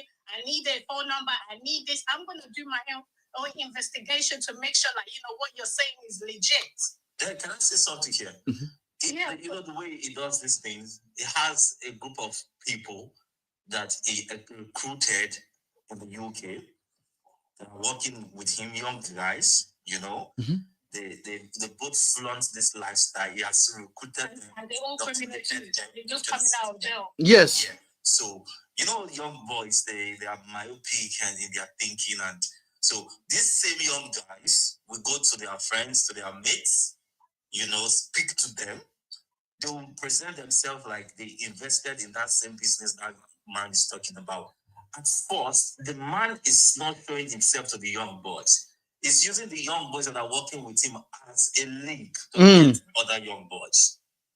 Are you getting it now? Because the young boys, they are seeing him as a god, kind of. They cannot approach him. They cannot get to him there. It's the young guys, the peers that are working with him that go to these young boys to speak to them about what is going on there. So they come through the young boys. So when they now come, take their money, some of them, it gives them back some stuff to prove that it's what they have invested. It's like a pyramid, basically. It's like collect from John Doe and give it to Clifford. That is how he got some of those guys. If you see him, there are some guys he always move with. Some will open the cars for him. They are always on suit, flashy clothing, designer, and all that. You know, these things attract young boys. And this is UK. You can't literally tell a guy that is above 18 what to spend his money on. He said it. He literally just said it now. Yeah. That it's not his fault. You understand? So even from his interview, you will hear some things. He's indicting himself. He's not a good liar because when you listen to him, not a good liar. He's just trying to shit because every time they're asking him the question, he's just dodging it. He's not answering nothing. That's what he does to get the young boys, you know, to take their money. At the end of the day, it's like when you invest, when you now organize some show, you know, the young boys, they will look and say, oh, this thing is promising. Oh, the boss actually said at some point I will get this thing. But what is going on now? I think I'm going to get it. So they keep coming. It now becomes, you know, when your mind is now reset, you know, you can't leave that stuff because you have an expectation. An expectation is coming. So he is their frontier. So your vision is to be like Pastor Toby in your life, is to drive Lamborghini, is to drive this. But another thing Pastor Toby is not telling us, like as my sister. Sorry, can I quickly ask you this? So how long have those people been like, okay, they want to be like Pastor Toby? Because obviously if you give it a time, let's say this month, and you've been there for about 4 years, like, you know, 5 years, even like 6 months, and your life is still the same. Are you not supposed to have a like wake up call? Like, no. Hold on. Let me answer that question, please. Okay. These people's crime never stopped. It's not because somebody, Pastor Toby is very manipulative. He understands them very well. Toby get information. For example, they said Kendry is in jail. Kendry is getting released on the 14th. Pastor Toby's Kendry's brethren that Pastor Toby have already have in his church will inform Pastor Toby. Pastor Toby will go and sign and get Kendry from the front of the prison down to his yard. And Kendry will come and Kendry will see everything. And Kendry is good at credit card fraud. That is what took him to jail. Kendry is good in drug dealing, all those kind of things. Now, Pastor Toby will now tell them, take this your business from this kind of petty to the highest level. Come and join our team. A family. This is what he called family, nation family. So he bring them closer. Then these guys will start using their expertise. This is the reason why Pastor Toby's woman leader that attend to his building have 27 conviction. Yeah, Miriam, yeah. Yes. So when Miriam have 27 conviction, you that is coming with 3 conviction, Miriam is there to tell you, listen, this is my crime. If I can make it, you can make it. Believe in division. Come in. This is where the benefit fraud started from. Filling up form you're not qualified for. Asking you to add children you are not qualified to have. You don't even have children. You're adding children to benefit so that you can get the money. Then giving you tenancy agreement on a building that does not belong to anybody, but to one of the clowns that was following Toby up and down as the new landlord. Money coming directly from Universal Credit directly to those accounts. It is a mess. If you listen to this full interview, there was 2 interviews this guy finished himself. I know the police in the UK are not going to listen to the Daddy Freeze one, but there are 2 interviews, the BBC one and this one. He finished himself. He basically finished himself. I don't know. And then he will come on his social media and say, they tried to bury me. Now I have won a soul. I'm like, do you understand what you are talking about? And then he gathered all those boys around in his beautiful house and their whole laptop and be listening like they are reporting for Situation Room, CNN. And then Daddy Freed will join, and Daddy Freed will wave hand. And then I don't understand. I think we're just a joke. I'm telling you. Yeah, but what I don't understand is like, this has got to do with UK. Why does he always throw in bullet and Nigeria? Like, he always like No. His biggest. Like, what's that got to do with him? My sister, you can be honest with yourself. Toby is not a celebrity to you. You never wake up in the morning and see Toby as a celebrity. So Toby is a celebrity. On your channel, people was talking about it. I'm like, what's going on with that? I saw it on I think it was on TikTok. I didn't really pay attention. Yes, I don't follow the it was It was me that blew his case up on TikTok. And he was talking about it, and that's when I started listening. And it was from your life that actually, now pay attention. Pastor Toby's biggest mission is to be a celebrity by any means necessary. And he cannot be a celebrity in the UK. He got to be it in Nigeria. Because in Nigeria, if somebody like your picture, go and check. That person needs something to like your picture. In this country, if you post 10 pictures, if I don't like it, I am not being pushed to click like on it. Because a like is an endorsement. It's not just a like. You appreciate that person. You are endorsing something. That is the ideas of the social media when they put that like there. That is why when you like something, the social media will tell your 10 friend, oh, Angela liked this 10. It's a recommendation. So for Toby, he needed to buy social media fame. And then he began this life. Then he got into Davido's nerves. Davido being immature. Because for me, I don't think Davido is mature by not verifying this guy properly. And be jumping in bed with him and be doing all this clownish thing. It doesn't make any sense. And be even praising him on a national stage. But when you look around the stage that day, there was no celebrity from the UK that is standing with him. Not even his own brother. Not even John Boyengo. You don't see you don't see Skepta, you don't see them. They're never going to hang out with him. You don't see our footballers hanging out. You don't see Anthony Joshua hanging out with him. He went and bring Cubana chief priest. None of them, He bring Cubana. I think they already know that, this man is dodgy. That's what I'm trying to say. Everything that, he's claiming is not true. It's a 419. It's not even a, listen, I know celebrity here that deal with 419. This guy have hand in some other shit that no celebrity in the UK, not even his cousin, want to add. His cousin is a Hollywood superstar. It's John Boyenga.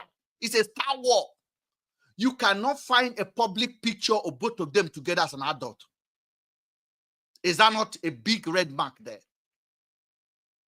Is that not a big red mark there? So this guy blame everyone apart from himself. He blamed his uncle for not doing his document for him. He came in 2005, and I came as a boy at the age of 25. Yeah, that's what got me. Yeah. He's crazy. I arrived, don't forget, I arrived in the UK as a young boy, at the age of 25. I'm like, what? I had my son. Since when they were 14. I'm like, if you come here since when you was 25, how did you know these people, except if you know them from Nigeria, and they all relocate here? And then that's the only way you can know them. And then he's still saying now that he started the ministry 20 years ago. Yeah. So which is who? And if you count 20 years ago, it's not up to 2005 to date, it's not yet 20 years. Yeah. And I tell you that when I read the report on Home Office website, they said they cannot confirm Toby entered the UK in 2005. Oh, is it? Yes, the report is there. There was nothing to confirm it, because if you finally declare yourself to Home Office and you want to apply for document, you can just tell them all the bullshit you want to tell them. They will ask you, when did you come to UK? I come to UK 2010, October 5th. You write it down to remember it. Then they will check, how did you come? I came with a visa. Where is your passport? I lost my passport. Blah, blah, blah, blah, blah. They will talk all this bullshit. Home Office said it, that they cannot confirm this guy entered the UK in 2025, in 2005. And then a man like him that can have, this guy have a home in the poshest area in the UK with a swimming pool. Makes like, £100,000 or something like that. It's just like, aren't she making that much? Like, that is not even a lot, because by the time you pay your mortgage, you pay all the other bills, there's nothing left. I want to announce to you guys, anyone you see supporting Toby for this nonsense, let's say Toby is even right, he make his money legitimately, but when you hear Toby answering question, Toby does not make any sense. That if you are trying, okay, my sister, let us try and support him, but when you hear him talking, it doesn't give me any feed. Let's listen to more interview if you have time, guys. People did businesses, some didn't work, and what they wanted to blackmail us into doing is take responsibility. People did business, some did not work. That is an admission. There was money and transaction going on. What business? Did you run a charity for business? What business that did not work that you are aware of? You are running a charity. It's supposed to be a charity. You are not running an enterprise, like where you raise money to invest, to get the money back for the public. I don't understand what he thinks he's doing. Let's go. Responsibility to be paying back. Do you know that Spark Nation was the first church, and this is on record, and it's quite painful and victimizing that the media will not pick this fact. Spark Nation was the only church that I know of, and anybody can tell me otherwise, that actually announces in service that people should queue up, come talk to leaders to take money to start businesses. We gave money for people to start businesses. We gave money for people to start businesses. Queue up, and it's doing it like it's in Nigeria. Yeah. You are running a charity, you are handing over cash to people to go and start. Who does that? Yeah, and the fact that he doesn't even have a permit to be in the UK, where the money coming from? Hello, Mr. Ben. Good evening, sir. How are you? I'm very good, sir. I've been listening to you since. Thank you. Just have 2 points to raise. Go ahead, sir. It's an unfortunate situation that somebody from our country is disgracing himself, not just our country. One, he said people donate £1,000 to a church or to any organization. I remember, I know you very well, you know me, but you might not know I'm the one speaking. You work your hard-earned money. You are paid monthly or weekly. You carry a whole £1,000 from your money and give to somebody. It's not right. Then number 2, this guy has been in this country since 2005, running his organization, running his whatever he calls it. And the system has not done anything to him. And he claimed that it's a business which 2 people does and it goes wrong. That means the system knows that he's operating what he's doing and he didn't do anything. But when he went wrong, that is now they're chasing him. So something is wrong somewhere that is not clear to us up to now. There's something hidden under the carpet that we don't still know what he's doing. That's what they need to check and find out. Why is those things happening? Why is it now they know that this thing is happening? According to him, some people bring complain, they investigate, the people that they carry, nothing happens. That means there's nothing good, there's nothing you can hide under the carpet. This is United Kingdom. There's nothing you can hide. They knows. He said that top people in this country are involved. Things went wrong. They decided to say, let's push him away. I don't know.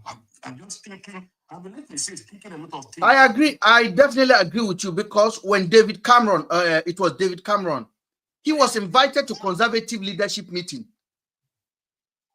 You see? Yes. So a lot of things are not clear to us. Something is wrong. Is what you are thinking now. This issue is bigger than what we are thinking. And the other day he said it when he came out of the hotel. He said, when the dogs stop barking, they will return back to their cages. That he said they will know that we have power, we have people, and we have God. That's what he said. We have power, we have people, we have God. It's an occult. Yeah. It's a court. Something is not just right. It's a court. It's not right. Because for me, I cannot carry my 1,000, even 100 pounds. Exactly. That's what I'm saying. Like, you must be crazy. Like, probably not you. It's crazy. Probably. And what is it doing with this musician, Davido, Obi Kubana, E-Money? What are the connection?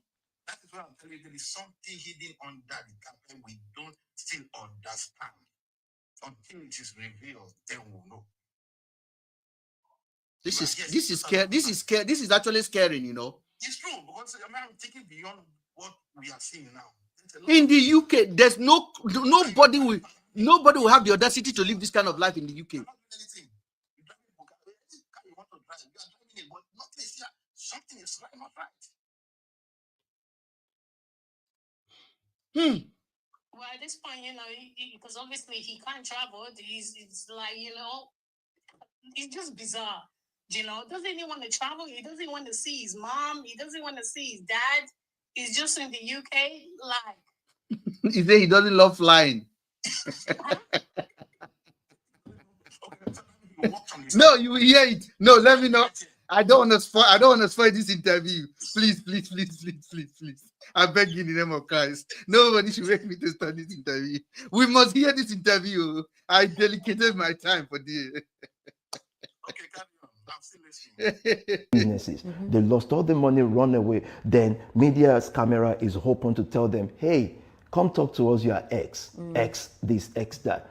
Go and check the facts. We gave money for businesses to thrive in our community. We announced in church services, we gave 4,000, 5,000. You started business, that started business. Not reported. But if 3 or 4 people, multiple, then say, oh, we started a business, we opened business account, it didn't go well, it is Spark Nation fault. I think that's bias. I think it is black community and others victimizing something that was set up to make their own system work. Most of the people talking on the internet, ask them, they are leading figures. They are talking wearing our clothes that people contributed money to give them. Till date, we gave clothes. So how can anybody not ask that? And all of a sudden, 2 people do business. So this is the admission, the packaging I'm telling you about. He gave clothes to people to wear, good clothes. So you see the suit that MP say he's giving to, the MP say they were giving suit to members of the church. They were clothing them, give them tie, and just to package them.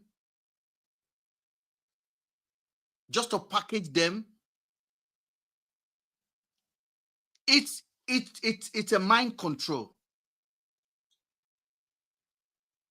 It's a mind control. And it's Spark Nation that spoiled their credit. I think that's unfair.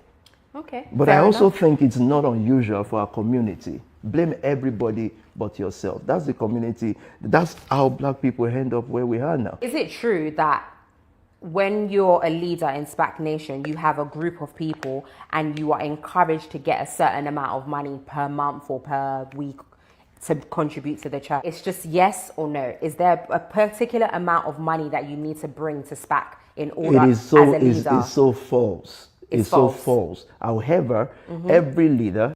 Please, guys, this is a very important part of the interview as well. This question that the lady asked, it's very, very important, because Toby would just take an arrow and shot himself on the leg again. Just keep listening. Leading a business, Yeah. because remember, we have businesses, have a level of performance they must have. Businesses must work because we don't take public donations. Okay. So we have a system where a business that we started, if you put 100K in a business, I think, and the business is in the hand of a leader, I think it's only right to expect what the profit per month will be. People are saying because there's a specific amount that they are pressured into making a month, the leaders, quote unquote, that they are now encouraging people to do benefit fraud, opening loans, even some people say selling blood for money. Obviously, these are allegations, but do you see where I'm coming from? It stems from the fact that people are saying we need to make a specific amount every month because we've been told to by our leader. Every organization have financial target. That's how organizations work. However, we as an entity that operates differently, we have businesses, we need those businesses to work so that we can work like we work in the community. You mentioned in one of your interviews that you've had people investigate the allegations that have been made. Right. Who are these people that you've had investigate? Listen, he said he called independent people to investigate the allegation. Listen to the independent people. The police, of course. So the police are the ones that have come in to investigate, The police, not a third party. The police were given what I said now, the document from Parliament, and they looked at it and they realized it's not true. There's nothing to even check out in these things. Then we set up a panel. It's an independent panel. This is what organizations do. This is what you said in the interview. Who is the independent panel? No, I won't mention names. Yeah, you see, I bet somebody should interject. You say you set up an independent panel. It's supposed to be open. It's a public platform. It's a public enterprise. It's a charity. The independent people supposed to be knowing. Am I pushing too hard now? Yeah, that's the fact. Yeah. Why are you saying it is a secret? You don't want to. Spark Nation investigating themselves. They may not want me to mention their name. Are they people under SPAC Nation? No, they are not. That's why Okay. we call it independent. Okay. So you have leaders in the community. They sit down. They now ask people to come forward with evidence. Let's talk. Let's reconcile. Again, guess how many people came forward? Nobody. So if someone were to come forward and give their account, what measures would be taken for that, maybe like that individual to be, if they were found guilty, for example? For us personally, we ask the leader to step down because it will be against our principles and values. Our founding principles is elevation of people, raising people. So if it's against our values, if we find a leader against our values, we will ask the leader to step down. And we have asked leaders to step down before, even when their name was just brought up. When we've not investigated, we just, you cannot operate in that capacity anymore. You will not lead this anymore. We fire leaders still till now. We tell leaders based on just allegation until we find out maybe they are wrong, maybe they are not wrong. Some we've sent out. Like every organization, we deal with matters on a daily basis. What I'm saying is, the allegations of open account that is so frivolous that there's no way to prove it. We found on one occasion that was a boyfriend-girlfriend fight, and the person is sitting on BBC. A boyfriend-girlfriend fight, and the person is sitting on BBC. The lady that gave interview said they took a loan on her name. When she approached the leader, and the leader said it's for the overall good of the ministry.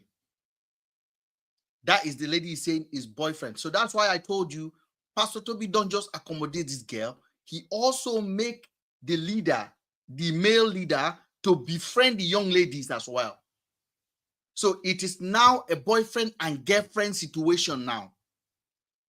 He has nothing to do with it. His church has nothing to do with it. But where does that money ended? Yeah, because the lady has to pay back the £15,000. Yes, the lady has to pay the money back. But the money was taken in assumption of the condition, and the lady said she was not even aware. But Pastor Toby is admitting now it is boyfriend and girlfriend situation. So it's just sick to think about this. Now the boyfriend is no longer here, the girlfriend is no longer here, and whatever they planned is now open, is in the open. You are fighting your boyfriend, you did money stuff together, and all of a sudden, when you break away, you are now it's Spark Nation leadership. Do you understand what it means? The question I wanted to ask, was the boyfriend in question a leadership in Spark Nation? That's a good question. That is the question I want to ask. Was the boyfriend in question a leader in Spark Nation? Because the story is there that the leaders will befriend you to make you to commit financial commitment to them. It is the tactic that they were using to lead young people, black young people. So all I'm saying is that we have a strict set of rules. If a leader is found culpable of misleading words, not even just actions now, misleading words, we will ask the leader to step down. Otherwise, how do you build a sustainable work like this 20 years after? They've not found one thing against us. How do you do that? Street rules. Even though, you categorically deny all of the allegations, is there anything that you want to say to these victims that have come forward? What I want to say to them is that they should come clean and stop playing the victim. That's a threat as well, Yeah. You see how he's threatening them. This is what he does. He said, I called the community leaders for independent investigation. You and I know who are community leader in London. If you and I know who are community leader in London. The community leaders are not nobbies. They are thugs. So, and then he's saying now again, he's intimidating them. Come forward. Come and talk. I love apologies. I'm not proud to apologize when something is real. But don't play the victim. You know the game you're playing. You know the game you are playing. We are in this together. You see, the street language is coming out clear. Yes, someone might have offended you in the church. Someone might have done you wrong. But playing it this way is wrong. And that's how we put. So can somebody interpret this word that he's using now, please? What are you picking from that, all this kind of statement, this kind of subtitle thread? I feel like he's making subtle, will I say threat? It's a threat, basically. Yeah, to somebody. Yes. Some people. Like, so that he has an audience. The audience is not we listening to that interview. It's maybe... It's the people, the potential people that may speak.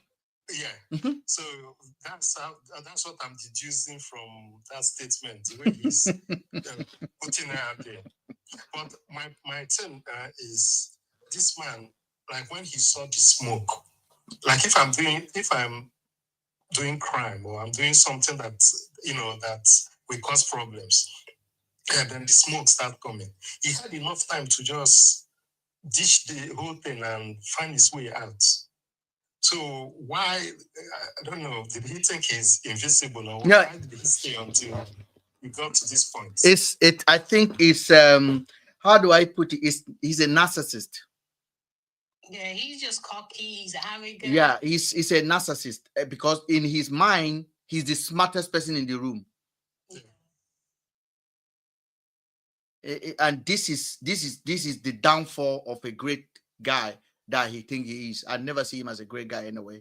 I don't have any personal beef with him. I'm only analyzing because this is a public conversation. That image of himself as a great person. Yes. So he is literally thinking in his head, I can bravogado my way through this problem. But he don't know people will pinch hole into all of his words.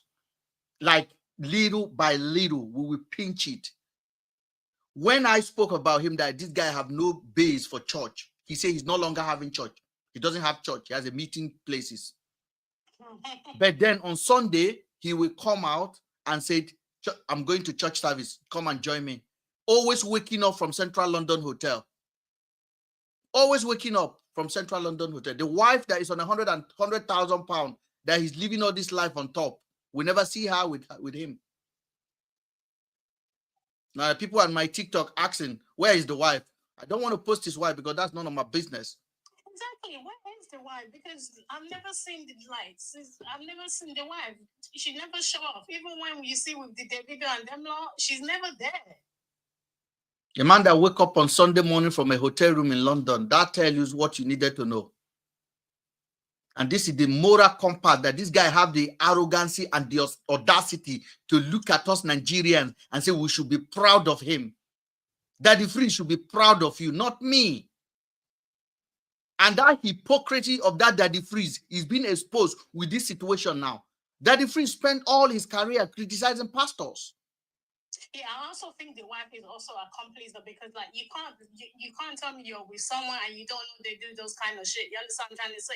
I can't be his wife because I'm gonna talk. I'm gonna open my mouth because if you're doing what you should not be doing, the world is gonna know. I hope all the money that came, he bought the house with it, because at the end of the day, if they jack his ass out to Nigeria, his wife will settle down and enjoy the property. I hope the mortgage is paid out of that mansion they buy in Surrey. So I'm not a jealous guy, or he's already promising, or that when he get to Nigeria, he's gonna make it. He's gonna make it. I don't blame him.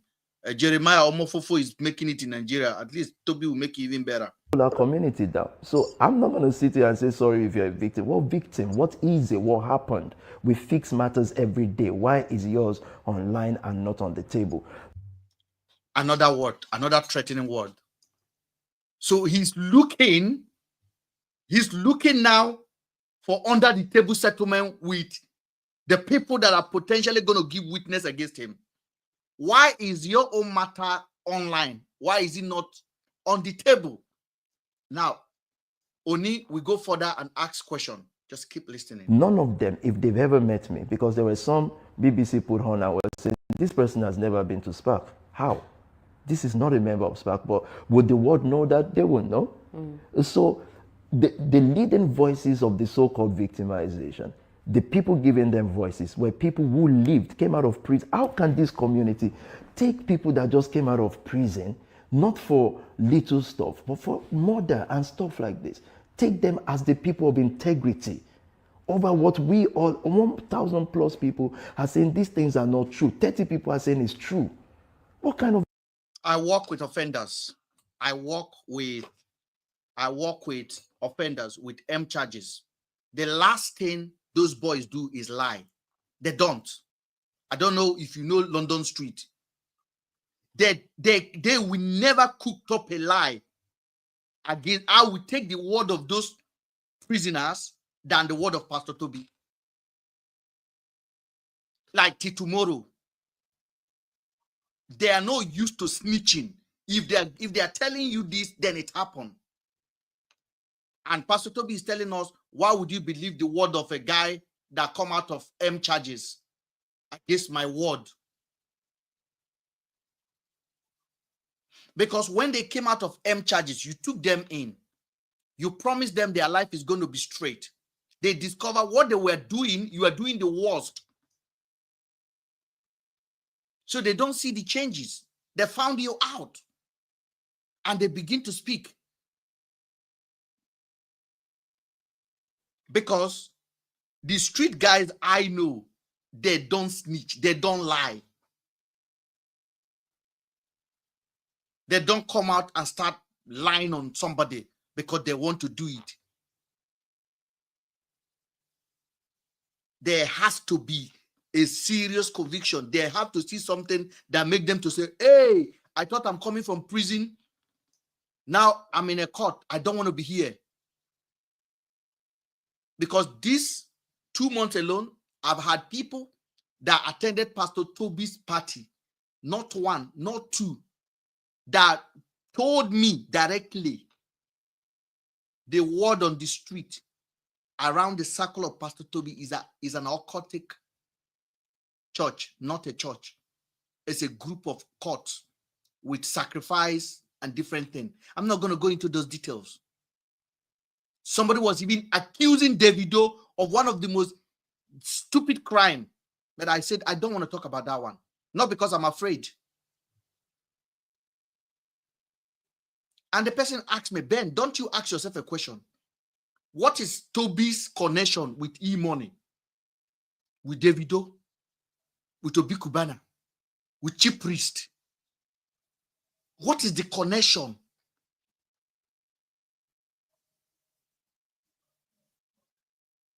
and nobody want to listen.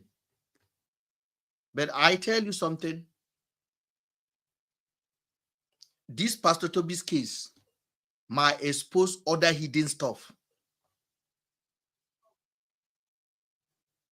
May expose other things. Because the more you think about it, apart from the video, no other UK artists they never actually associate with it. Zero. You know, something is just fishy. It doesn't make sense. Zero.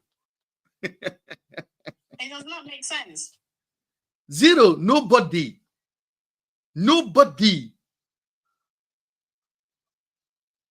So something is cooking, and there are information I could devour on my platform, but I'm just going to leave it for now and see how deeper Toby would bury himself.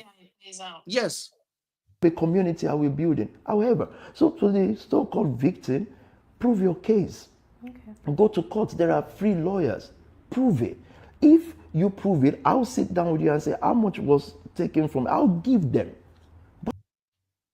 Are you hearing? If you prove your case, I will give you how much was taken from you. It's not saying that there'll be a criminal investigation into his life.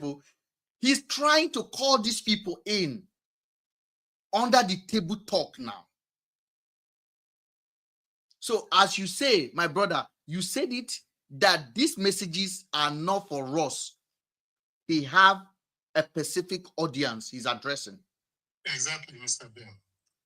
This message has undertone. He's speaking to some people. Mm-hmm.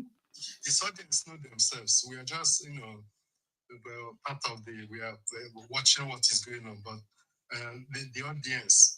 And I think maybe he was feeling too big to negotiate with those people, because he should have done this long before now. Settle the aggrieved people, settle them, and kept on doing his thing. But I guess it's late for him now. It's late. So. It is late. Because the system, they've already revoked it. He has no other means to appeal to legalization in this country. Yeah. He has gone to the highest court available. All the options available. But they need to prove it. Okay. And how did they prove it? They should come. They might not be married. Who knows? That's why you don't see her. That's another angle I haven't thought of. But if he did that and he still didn't get documents, what's the essence? No, for him not to get documents in 2005, in this country, your criminal record is your right. They will not divorce it out. Okay? They will never divorce it out. But the day they will arrest this guy for criminal conspiracy or whatever, everything will be out that day. So the system, the UK system can just tag you on their system that this guy will not be given document to stay in this country, and that's it. And there's no amount of thing you can do. You will never get it. Because there's something they've seen in you that they know you are not good to the system. The good character test, you failed it 100%. And the arrogance is one thing that is basically making me cringe. The audacity to line up Lamborghini, Bugatti, and be riding and driving it himself. You have no driver license. You are driving car. Okay, Ben, can I ask you a question? Because I hear some people, I think it was on YouTube, right? Mm-hmm. And the lady, she was saying that his criminal record, his paper is stateless, has nothing to do with his criminal record. But then I also hear other people, let's say, for example, you've got a criminal record and you don't have your paper. I'm sure when you're doing the paperwork, they're going to ask you, it's like anything over here. If you're applying for a job, they're going to ask you, do you have any criminal past? And you have to declare that. So don't you think one way or the other, that can also affect him getting his paper? It also depends on the type of crime he commit. Well, he hasn't committed. All of this is alleged, right? Yes. When you are doing your paper and those questions are asked, the caseworker will put it in the consideration of your paper. But that will not stop you having your document if you meet other criteria. For example, if it is through the family life and you can be able to prove your children, your family life is legit, even though you are a criminal. Because I've seen people that came out from prison and they still got their document renewed. Okay, so that is not, but they will keep it because they will see some record in you and they will be like, okay, this record is not good. does this guy meet other criteria to be issued the document? And then they will look at those criteria, and if they know you don't meet that threshold, they will deny you. If you meet it, for example, the most important threshold is the family life. And Pastor Toby have not meet that minimum threshold, because that is the minimum. We have children. He has children of 14 years old. So that is the minimum you can meet. And for the UK to look at you, who knows whether the wife even write a backup letter and say, please do not give to my husband. Who knows? Yeah, exactly. Who knows? Who knows? You never know, because you don't know what these women are going through. Mr. Ben, that's exactly what I was saying earlier. And he looks like one of those men that can be abusing his wife. He looked abusive. Yeah. There is a lot of things we don't still understand up to now. Because a lot of people ask, where is the wife? We have thought of that from the beginning onset. The wife is not in the picture of all these things. Exactly. Deny because you have children. We all know if you have children, that's a right for you. But for them to deny you, there is something happening. We don't know why they deny. Do you think the wife is do you think the wife is stupid? If the wife is going through it, the wife knows. He knows. Yes. Who knows whether the wife is the one they used that get him, that he got him like this? Nobody knows. But we've not heard anything from your wife or nothing. You just silent. So a lot of things are not right. He just, to me, the way I see it, a lot of things are not just right.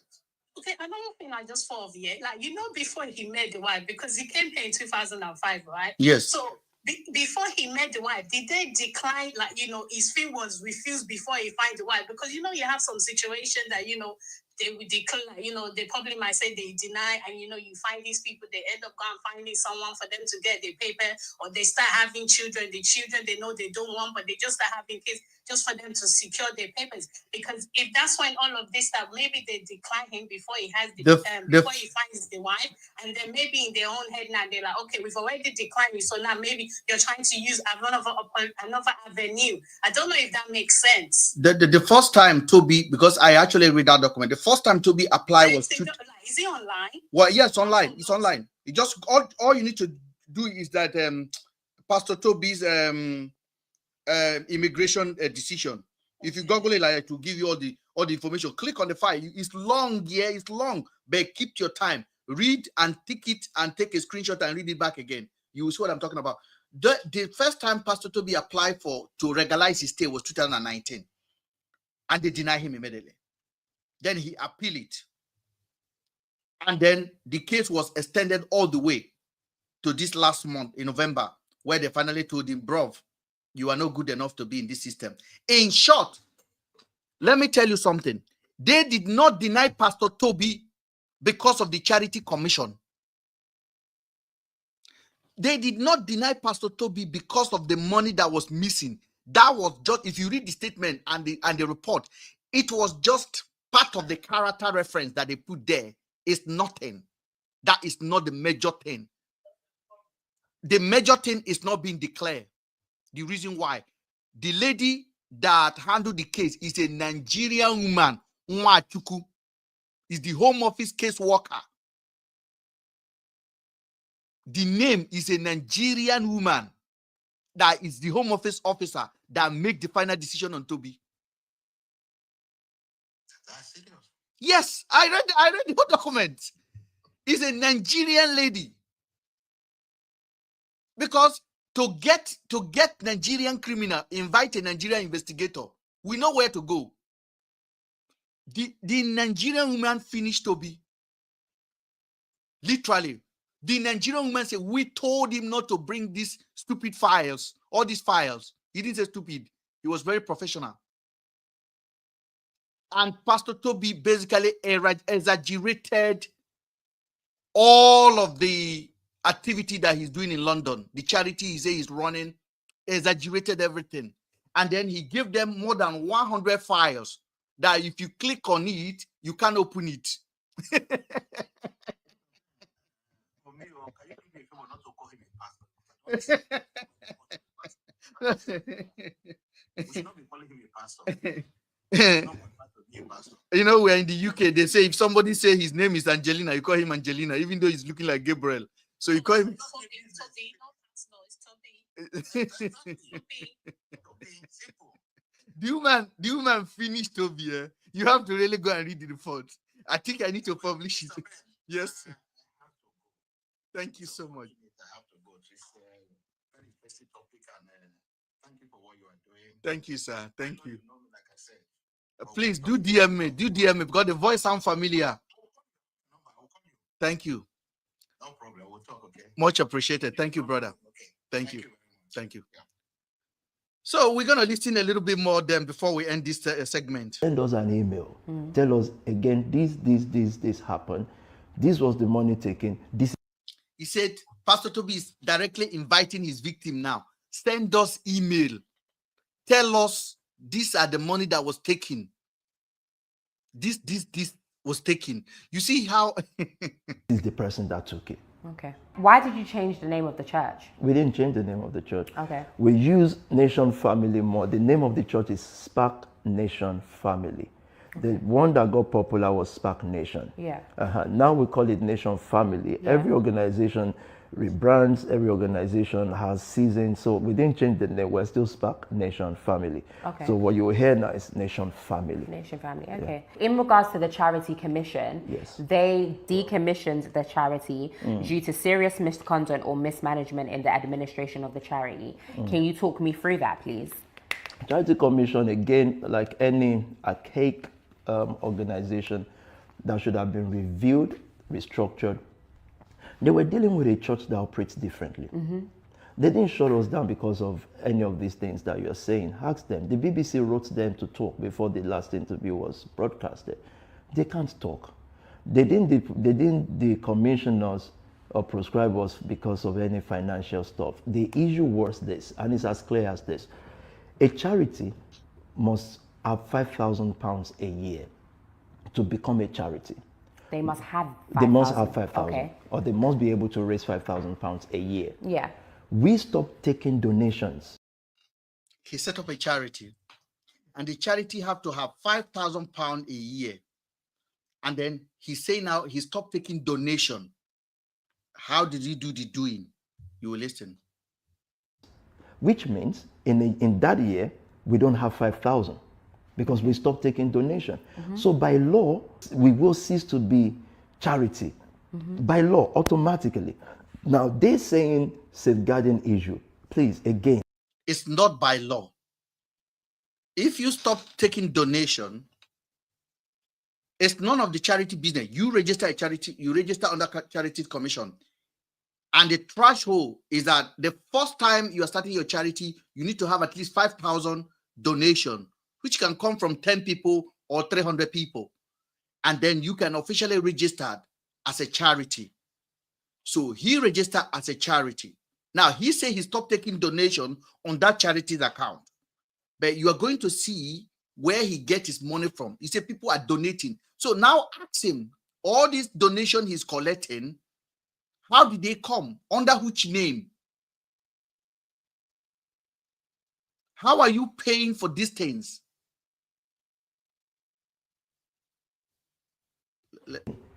You would say, and people would say, why are you always saying racism? All of a sudden now, because it's Spark Nation time, there's no racism in the world. The world is now clean. Everything is good. Fine. Safeguarding issues. Safeguarding issues are serious issues. You cannot say, oh, there are safeguarding issues. Give us specific ones. The BBC wrote them saying, what are the specific ones? Guess what they said in return? Zero. So what is safeguarding issues? So based on everything that we've just discussed here, yes, you keep saying nothing is proven, nothing is proven, nothing is proven. It's not like I keep saying it's online. Fine, but why is it only Spark Nation that these allegations are being made? We are the largest independent church in the UK and in Europe right now. He's a bullshit liar. Guys, look at what he's saying. He's the largest this guy have no 1,000 member.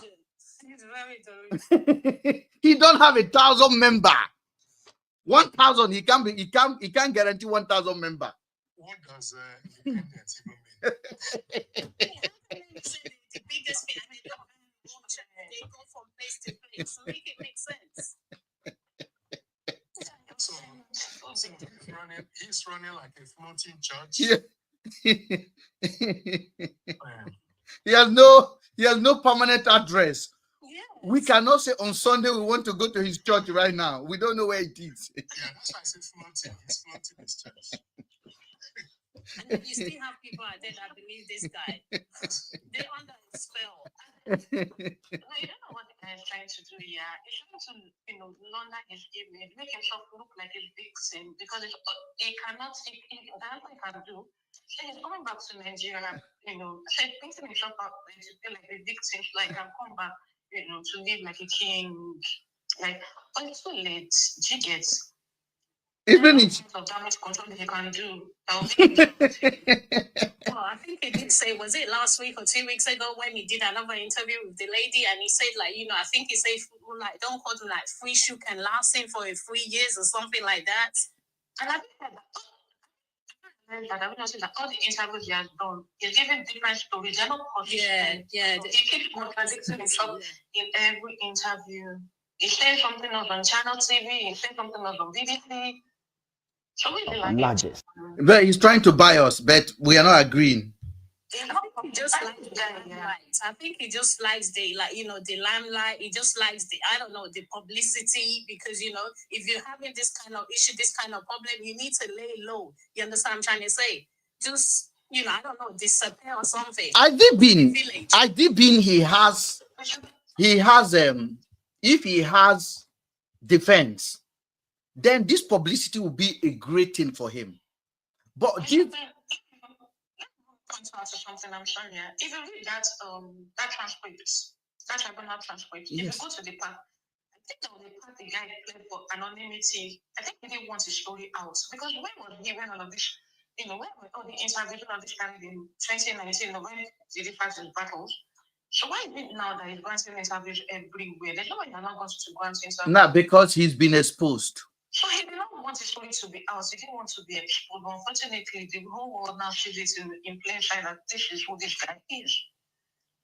He's been exposed because I think it's the biggest shame of his life that he is in the UK illegally since 2005 and he cannot afford to get a document that even chicken are getting in this country. Chicken are getting legalization to stay. That's a long time though.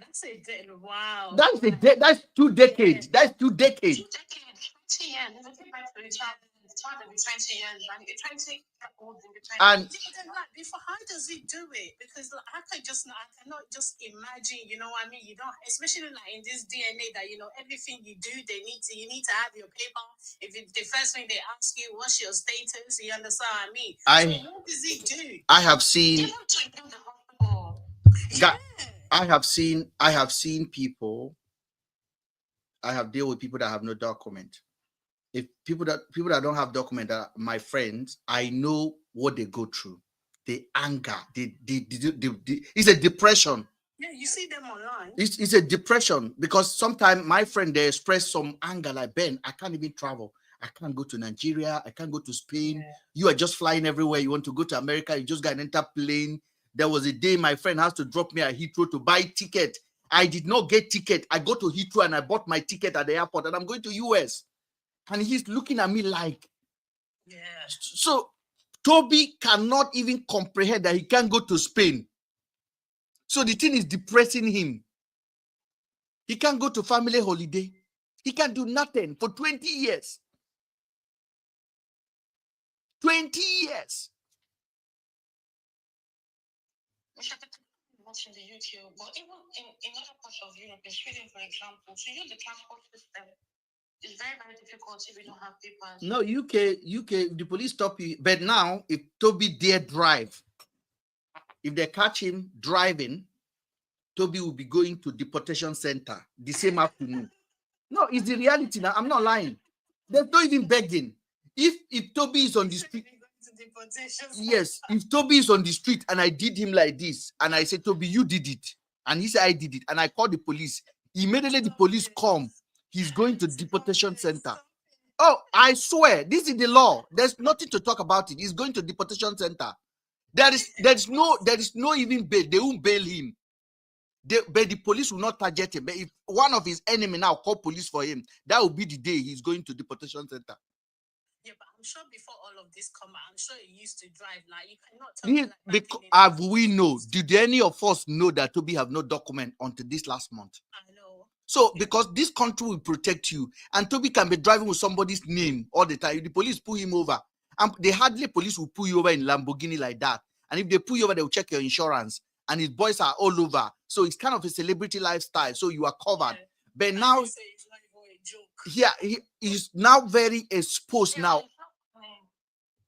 He's now exposed now that if they pull him over now, the first thing they will tell him, they will just check, they know it's Toby. They will call, the police will say, this case, we can't handle it. They will call the immigration people. They will bring their van. Yeah. They will take him. This one say he uses his brother's details. How do you know? That can just be the answer. So they will take him from, he knows. He's a street guy. He knows. I'm a street guy. I'm not a jabber. He knows what I'm talking about. They will take him from there to Oxford or Gatwick area. He go chop Gary tire inside that building. And the immigration people will be so happy to take him. And the problem is this, when they take him, there's no appeal. So it's not even funny, man. Listen, I feel sorry for people that go through that. Like, I don't even like, because when you hear people's stories, you be like, oh my days.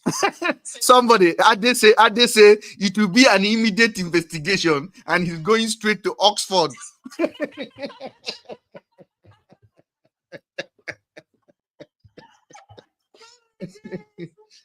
No, he knows.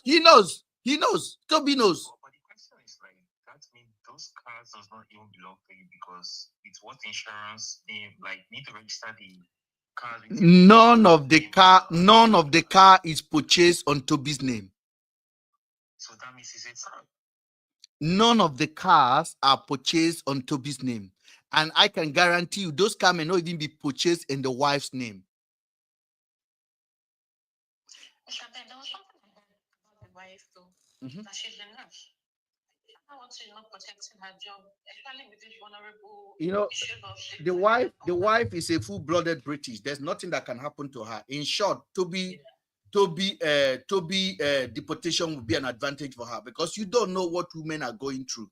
This guy is a narcissist. If you watch this guy on a national TV, you know he's a complete narcissist. It's somebody that does not even listen to anybody else. His own mind is his mind. What his vision is his vision. And he can be very ruthless. This is the kind of guy that will return back to Nigeria and have gangs of people that will be bullying people up and down the country. This is the kind of guy that will do that. Thank you so much for the gift, guys. So this is the kind of guy that will do that kind of thing. So he is somebody that literally believes in his own voice. It's like when he's sleeping, he can hear his own voice. Yes, and I mean it. So the problem we are facing now, that he is more in a problem now. He cannot drive again. He's not free to be walking around anyhow. He cannot argue in the public with anybody. If you play loud music and the neighbor get angry, this guy is going to Oxford. I'm telling you this thing. If you go to Oxford, you will see he will be there. He'll be there. And I'm not happy that he's going. Nigeria is not a place I'm sending my enemy to. But it got to a point where what we are running away from, the kind of practices we are running away. Just imagine this country now. I'm saying this kind of thing. If we are emphasizing on Oyedepo or Adiboye, all of these guys in Nigeria, they will be catching us. They will be arresting us. We don't have a right to criticize these parts of God. We don't have a right to ask them the money they are raising. What are they using it for? Nigeria cannot ask Oyedepo. Oyedepo said he needed a terminal, a airstrip in front of his church, and the federal government gave it to him. So all of the traffic you are enjoying now for Dirty Christmas, Oyedepo is not enjoying it. He's not facing it. So if me and you are calling federal government to repair our airport, nothing concerning Oyedepo, you can never hear him saying airport is bad because he will not experience airport again. They have given him his own. And that's why you see all these pastors practicing nonsense in Nigeria, and Toby think he can come and practice it here. And Toby is not even good. There are things you can overlook. If you know how to preach message, even a message of motivation. He can't even motivate anybody. He can't even motivate. He just come and shout. Seriously, what about mentorship with someone with number one, you're an illegal immigrant. Number two, you don't even have any career progression, no professional growth, nothing, no development. And you say you're mentoring people. And how? Like, what are they looking at? You know, what are people looking up to you for? What is it? What is this Onida interview, this lady that interviewed Toby, finished Toby. And Toby was coming to this interview, preparing, dressing nice, thinking I can impress. But there are real professionals in media. And when they catch you, they will make you dance your tune. The lady finished him. And there's another lady in BBC that finished him the other day. Because the lady asked all the questions that needed to be asked, and Toby was fumbling. Okay. Independent means that you're not from another country, you're not from Australia or Nigeria, just gathering your own country. We're the largest. Check anything that is large. So you think this is an attack? True and true. Okay. And it's not an attack from the institution, apart from few. Yeah. It's not an attack from the institution, because the institution is clear about what they are saying. Mm-hmm. What they are saying is as a matter of fact. Institutions deal on fact. Mm-hmm. The last tribunal that they printed about me, the judges were clear. Please, who goes to immigration court and you're sitting down without being warned, and 5 judges, white judges comes? Is that how immigration works? However, they were clear that there's not one single evidence, conviction against me or the organization. So we're going to abandon all that talk there and just pick what's on the street, because multiple people. What is multiple people? Spark Nation has seen over the last 5 years, more than 50,000 come through Spark Nation. 30 people. I'm done. He's dumb. He's dumb.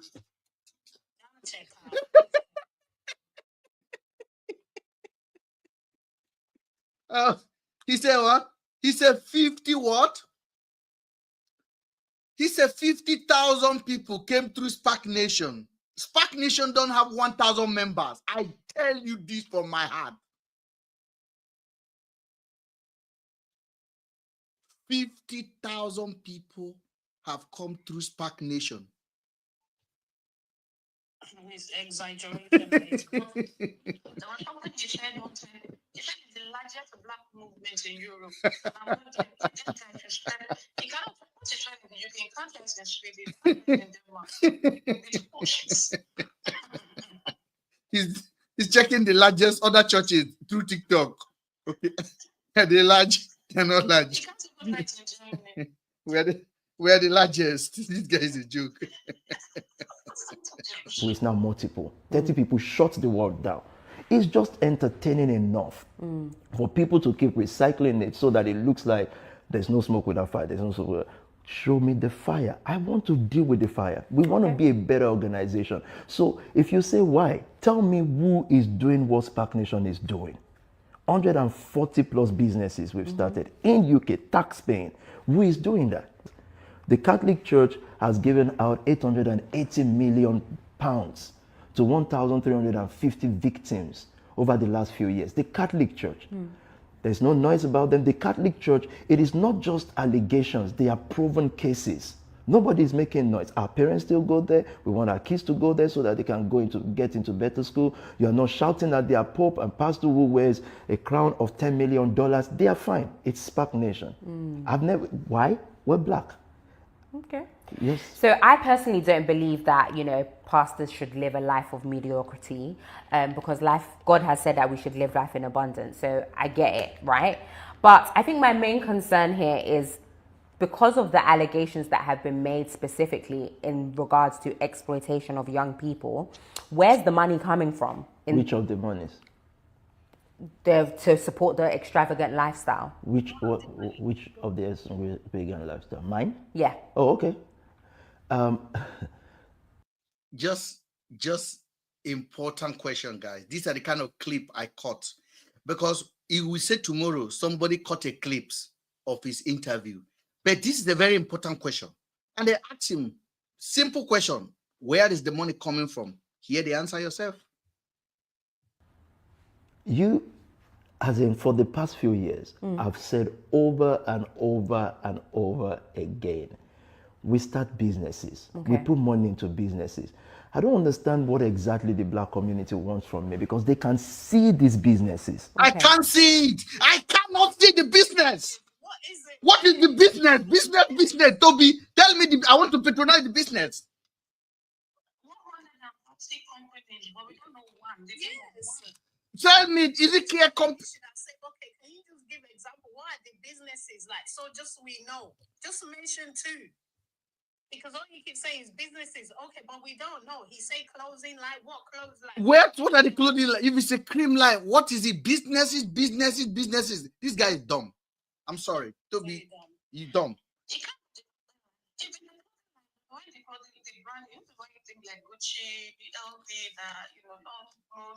Let him justify how he's collecting his money back. Now, you're talking about loans from young people. Can you please calculate? So, like 1,000 people took loans. How much is what's the price? What's the loan an 18-year-old can get? I don't understand.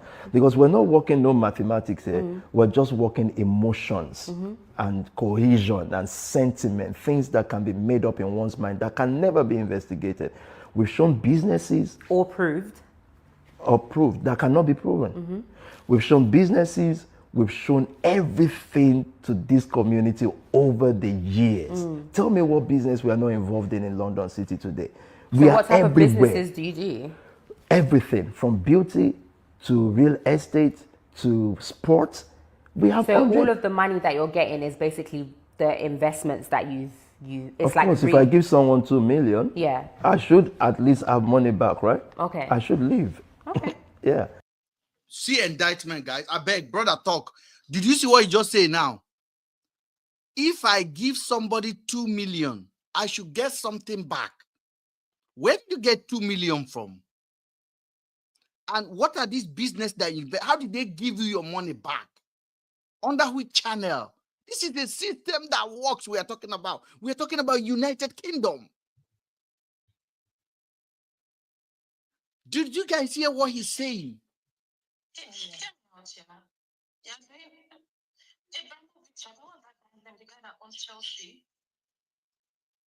guy was of more economic value to the UK.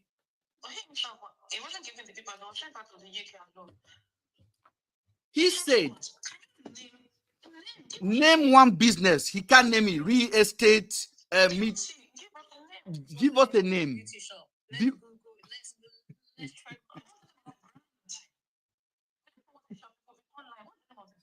What is the? I went on his website to see whether the brand he's talking about is linked to any of his account. Nothing. I was checking. I have to do my own research.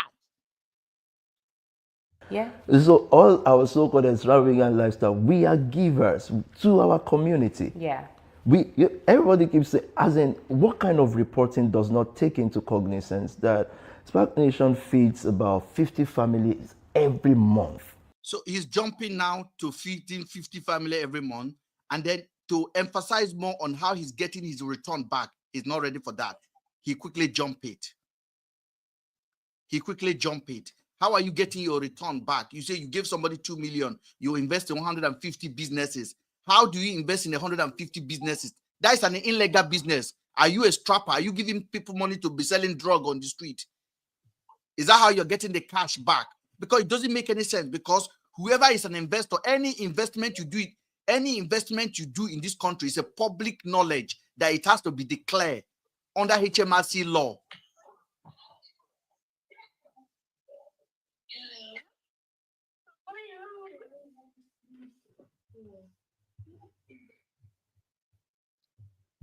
Under the HMRC law, it has to be declared. 50. We've done about 136,000 meals, school meals. Tinobu. Why are you calling Tinobu.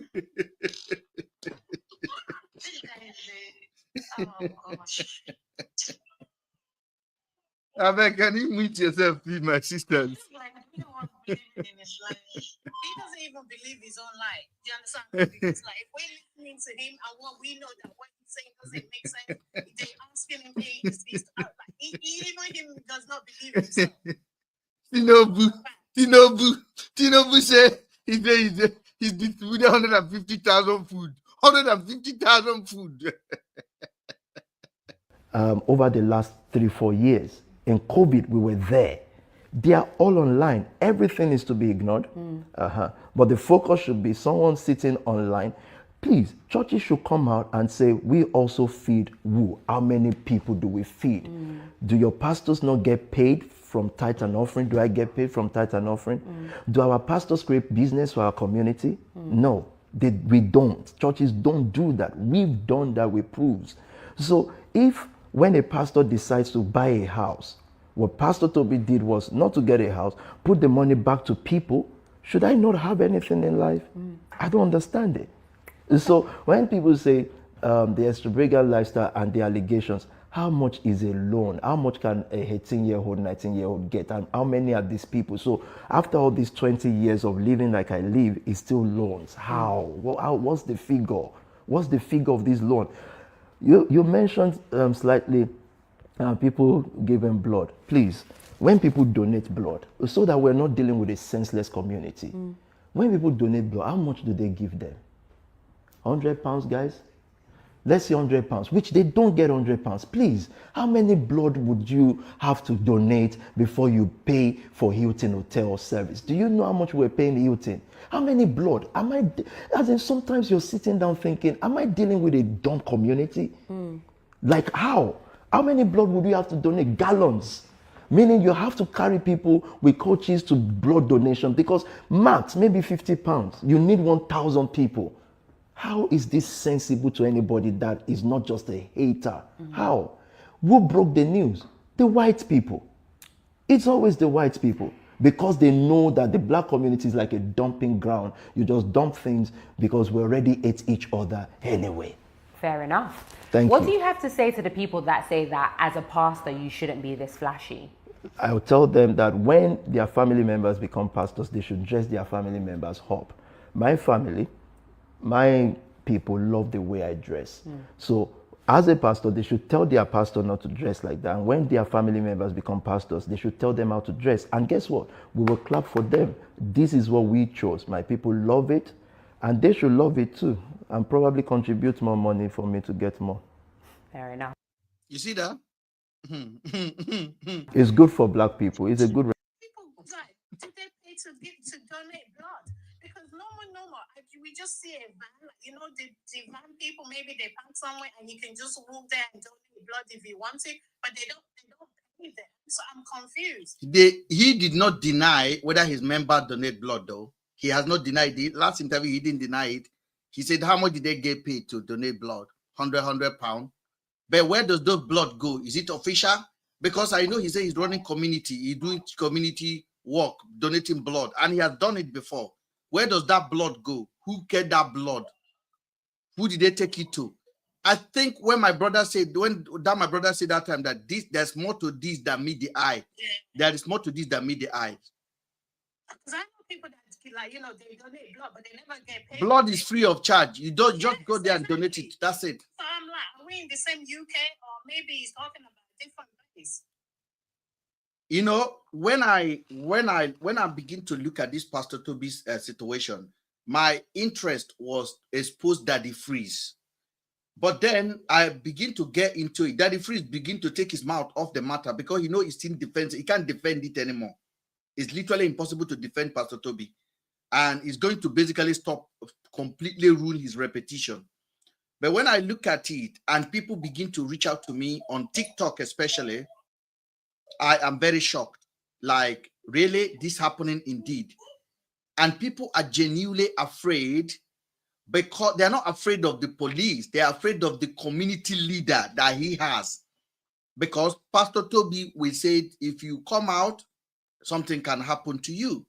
And those people are genuinely afraid.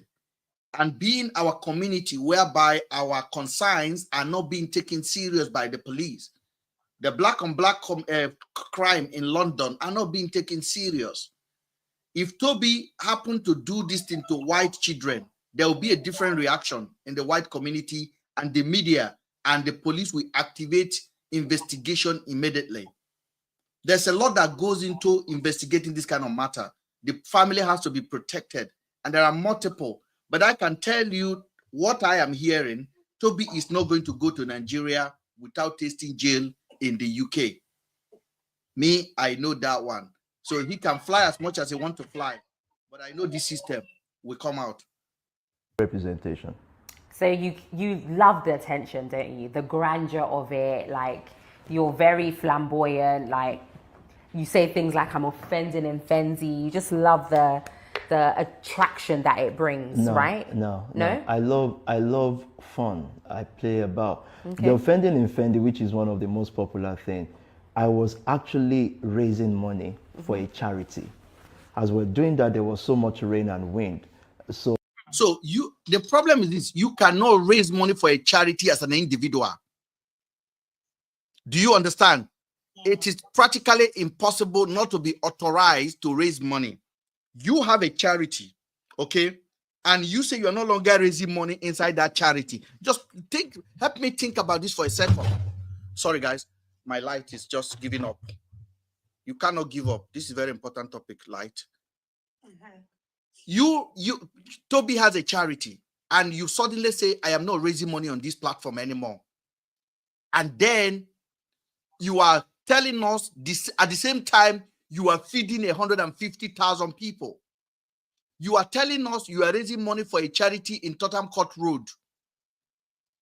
Under which name? Under which disguise?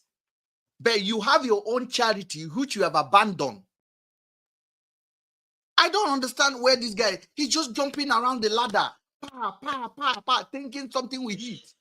This guy is making it easy for the police to, he's making it easy for investigation. He's reckless in all of his conduct. He's and all that. He's making it easy. Now, let me point out something. Yeah, you said people are contributing to you, but in the cost to how do you survive? You said you're surviving on your wife's. Oh my God, all the keep an annual salary. And they are giving so much giveaway, brand new designer bags, expensive wristwatches. Is it what people are contributing to you that are using to give away these expensive things? Let's just listen to one more, then I'll bring Shago in. Samuel, good evening. So I told Abisola to stop. Let's just play around. Okay. I said, offending. Guess what gets popular? That. The charity I was trying to raise money for is in Tottenham. We still feed people there every day. That didn't get popular. So I like having fun. So you have a charity. You stop raising money for your own charity. Okay? But you are raising money for another charity. Ogashago, good evening, sir. Oh, good evening, Mr. Ben, and good evening, everybody. Have you been listening to this dragging that we are doing here? Yes, I've been listening. And if you permit me, or maybe after you play everything, I would like to explain a few things that I know about. All right, you go ahead. Okay, let you just stay there for a second. Yeah. Me, I'm not going to be people. I don't want to be what the black community wants me to be. They should make their uncles, their dad be that and enjoy it. Me, I want to be me. I don't want to die living a life. I joined Instagram late. I wasn't a social media person. I didn't like it. I still don't like it. But then that's the direction the world is going to. So me showing how fun I am and having fun with my own people, why does that offend anybody? Okay. Let's talk about your birthday. Happy belated, by the way. Thank you. It looks like a very elaborate affair. You had people like Davido performing, Zaltan, and a lot of people online were just like, why do you have these artists A lot of people online want to be there. Let's tell the truth. Yeah, okay. But please God. That part. But why didn't you have gospel artists as opposed to secular artists? That was one of the conversations that was spoken about online. If the gospel means good news, yeah, everybody there is gospel artist. Well, no, Davido is not a gospel artist. Neither is Zaltan. Have you heard? Because I stand strong. Sir. This is my devotion. I tell you, this guy is delusional. This guy is That's what I'm saying. I told you, the guy is delusional. This guy is delusional. Stable.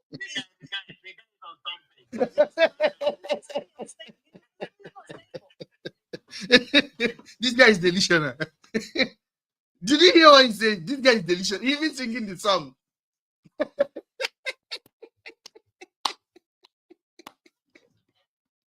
is the listener. Sir. No. Sir. Look, what I had there, well, on a serious note, what I had there were my friends. My friends were there in thick and thin. David told me by himself, I was even telling him, look, I know you're busy. He told me, but I just want to be there and perform 1 hour. Do not try it. They were my friends. Not one penny was exchanged with anybody. Okay. They love me, and I'll give my friends platform. If the gospel artists are not.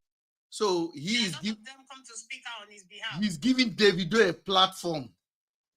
You see the person that is giving, you see when I tell Davido need to rewake, you see the person giving Davido a platform. My friend love me, I give them my platform.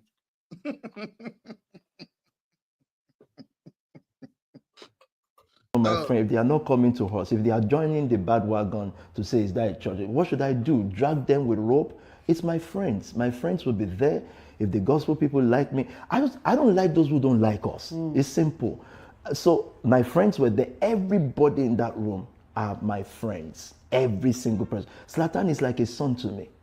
His kids are my kids. His parents were here in my house. So I will now say, well, because you're not gospel, let me go look for some gospel people who are criticizing me and drag them with rope and say, you must sing because it's gospel. My friends will sing at my event, and the next one will even be bigger because my friends list is getting bigger. Is it not an indictment that you called yourself a pastor and on your birthday, not even a round birthday, 44-year birthday that he is, and all the people that came to perform, you couldn't find one, even your choir did not perform. The choir of your church did not perform. All we hear that day is bumper to bumper. You dey killing me, bumper to bumper. I dey knock you, bumper to bumper. You dey knock me, bumper to bumper. Then go film. That's all I hear. That's all I hear. And he's justifying it that they are gospel artists. Davido is a gospel artist. I have nothing against Davido, by the way, but I do, however, believe that Davido needs to start conducting himself and begin to, I don't know. I think Davido is into something that we all don't know as well, because I don't know what Davido is doing. I don't know. Let me deviate. I'm watching Lagos today, and I'm seeing all these celebrities, and I'm seeing Davido with his own crew with Cubana Chief Priest, and I'm seeing Whiskey with Burna Boy having fun. And I see that there's so much division among these people. There's something going on that these people don't want to identify. I don't know what is going on, but things are not seem right to me. Things are not right to me. And I know Davido supporters don't like us to talk, but if we are waiting for you to talk, then we will never be a fair media. The lady that... Doing wrong, you should call it out. Just because you support someone doesn't just because I support him does not mean I'm gonna call you out. A lady called. That's how you hold people responsible. A lady called me and basically was destroying David. I said, lady, don't make allegation that is not right. He said, sir, I have been following you. And he said he's been following me since I have Never Luther page on Facebook. That Mr. Ben, if there's one person he knows that I'll put mouth when something is right, I'll put mouth. And he brought Davido's lost son, a fine. He said, Mr. Ben, can you give me a justification where more than 6 adults will be in the house and a 3-year-old child will come out of the house and die in a swimming pool and no investigation, they just bury and finish? Can this happen in the UK? Of course not. And the lady asked me a legitimate question. Like, when Ichoma and Davido travel, there are more than 6 adults in the house. The house is in Banana Island. It's not a small house. It's not like there's a... It's not, the boy did not die inside the room. How did the boy open the door, come into the water and die for 15 minutes? Nobody see him. No CCTV. Nobody is arrested. No investigation. The case just that. The lady was asking me, Mr. Ben, you explain it. I said, madam, I can't explain. Davido people will not allow me to ask questions. No. May we just allow the boy to rest. They have twins now. Do man say, Oga, they are calling Pastor Toby or a court. members that are going and say it's a court. It's not a church. And Davido is his best friend. What does that tell you? I said I will present that one to his fan one day. But I can tell you, if there's any musician in Nigeria that is prone to be arrested international one day for crime that he did or he did not do, will be Davido. Because Davido is too friendly. That's what I will put. He's just too loose and friendly, and he's not guided. I don't know whether he's a young man attitude. At the level he is, there's a lot of association I see with him that I ask myself, where is this association coming from? But let me leave that one. Davido is not my priority this evening, so that his 30 BG will not come and catapult me. I love Davido, by the way. I think Davido is one of the most hard-working guy in Nigerian music industry. He has made hit over hit. Davido does not give up. His voice is not a musician voice, but Davido has made the best use of it, and people are now wishing to have that kind of voice because he makes use of it very well. Davido has turned soprano into the best of music that you can think of. So I like him.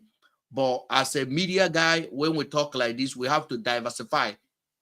In a normal country, people will ask questions. Where Michael Tyson daughter get into water, and then the water hose wrapped him. Michael Tyson was all over the media explaining. They were playing CCTV and all of that, and they were showing it. Man, Nigeria is not unaccountable state of affair.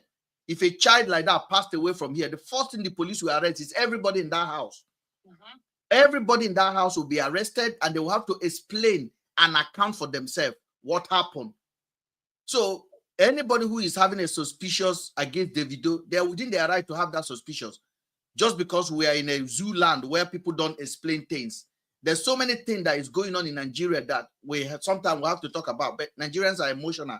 When you are trying to analyze matter in a deeper way to get to the truth, they think you are being biased. No, music-wise, fantastic. Character-wise, I'm not that his fan. That is number one. So going forward with Pastor Toby is exposing more of this character that I'm talking about. Because what all of a sudden, Davido is the best friend of Pastor Toby. How? And he's saying, it's my boy. Kubana Chief Priest is my boy. Monina Water, Mr. Monina Water is my boy.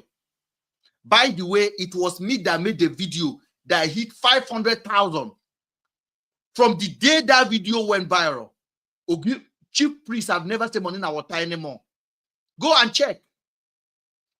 Chief Priest have never said Monina Water again because I called him out. What do you do? What do you do? Because he came out and said, we have power, we have government, we get the money. I'm like, that is one of the most ludicrous statements anybody can make. And you have people, you are influencing people, and you are making that statement. You have power, you have government, you have money. What do you do? And millions of your citizens cannot afford. Yesterday alone in Nigeria, over 70 people passed away because they went to receive rice. Yeah. In one spot alone, 35 people died. Yeah, I think they was doing giveaway.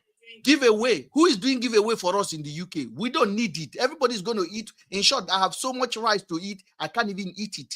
I'm telling you. I have so many invitations now. I have to start drinking alabuku before Christmas Day come because of food that is available to eat. And then people will be in Nigeria and they will be living reckless life. And then you are here, you are getting depressed. Oh, I'm supposed to be in dirty Christmas. Enjoy where you are. I said it yesterday.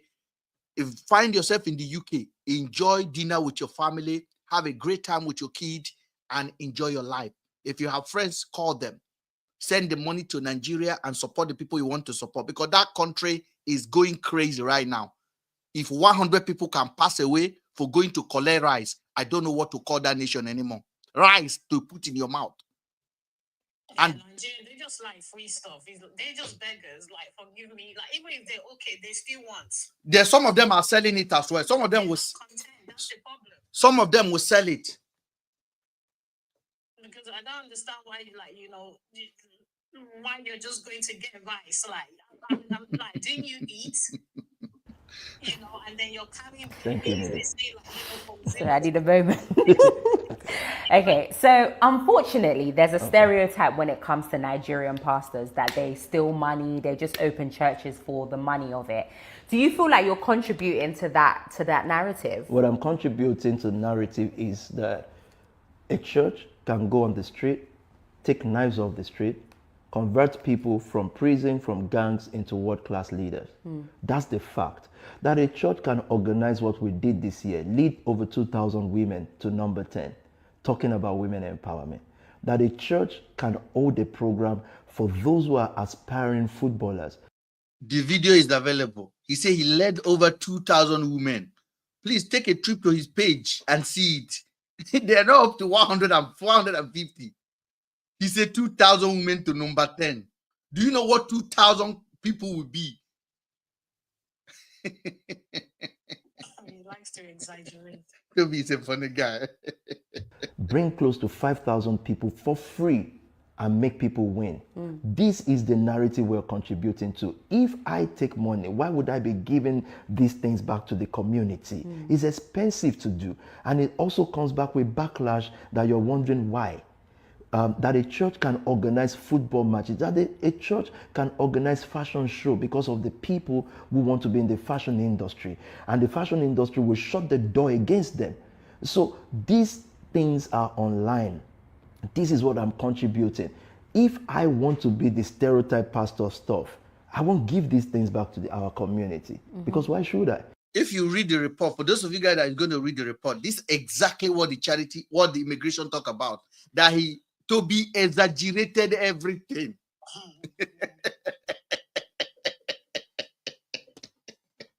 That Toby told them if they send him to Nigeria, there will be blood on the street of London. Gang will be killing each other.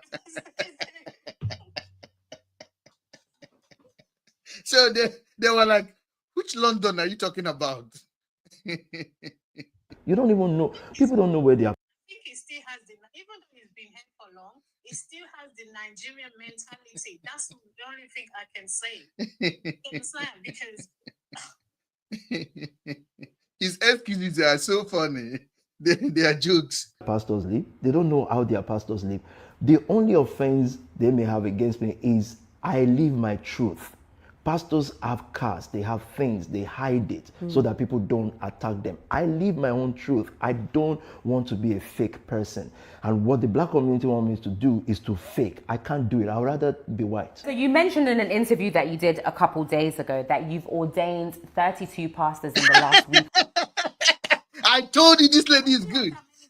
I said this lady is good. When I told you guys, Pastor Toby said he ordained 30 pastors. This guy have no 1,000 members. He ordained 30 pastors. 30. Why do you need that many pastors? Wait, let's listen now. Let's listen. See the person ordaining pastor. John 3:16. This guy doesn't know it. Cool, so, Yeah, just this yeah? last week. Yeah. Why do you have so many pastors in your church? Because there are so many people in the church that needs oversight. You have to look.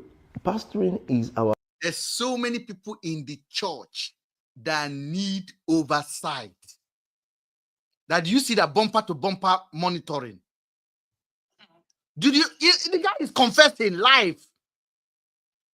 There is so many people in the church that need oversight.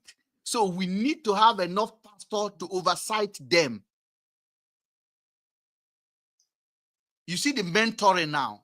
You see the coercion coming up again now. Our own entrance into leadership.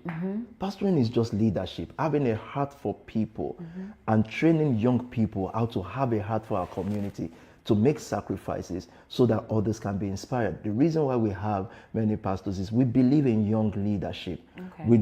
We don't subdue people. Churches will make sure they have just one or two pastors so that they oversee every other person. No, people are qualified to be leaders. Our sermon, our preaching, our focus is leadership. That's why we have many pastors. And look at the whole community. They need leaders. Our community need leaders. And it is good to start young so that you learn from your mistakes, you learn from your good, and by the time they are 30, they will be strong world leaders. They can transform from being pastors to political leaders to opinion leaders. But leadership, I wish I started it younger. That's that's why we give opportunity to others to also express their leadership skill. So before we move on to the next part, this is a personal question for me. All right. There's a clip of you online that came out a couple years back. You saying, "Who is Jesus? Who be Right. that?" Yeah. Please, let's Why is talk it about personal that. to you? Is it your uncle? No, I'm just joking. No, because First of all- Jesus is my daddy, so you know. Did you hear that? Is he your uncle? I'm just joking. He's not joking, no. Daddy, daddy, daddy, daddy. That's what I want to know. Why would you say that? They picked out a short clip from a long talk. Okay. No context whatsoever to it. Go on SoundCloud, punch in pastor. There's no pastor that has spoken about Yehoshua by the name. His name is Yehoshua. That's what we're trying to correct. Not even in that video. His name is Yehoshua. That's the original name. Meaning, if Jesus was walking the earth right now, he said, Jesus, Jesus, he won't answer you because he doesn't know. That's not his name. His name is Yehoshua, meaning Joshua. Check, Google. But Jesus However, doesn't he have many names? He goes by different names, right? his name is Yehoshua, but the core of it is, I believe Christ, the Son of God, the resurrected Christ, Yehoshua. That's the core of it. I believe in God the Father, the Son, and the Spirit, that he died for us and resurrected. I believe that. So the argument about what's his name and that I preached about Jesus till I die is online. So how can someone ignore that and then pick out 1 second of me saying, someone was calling, texting, saying Jesus of Brixton. Jesus. So I said, who is that?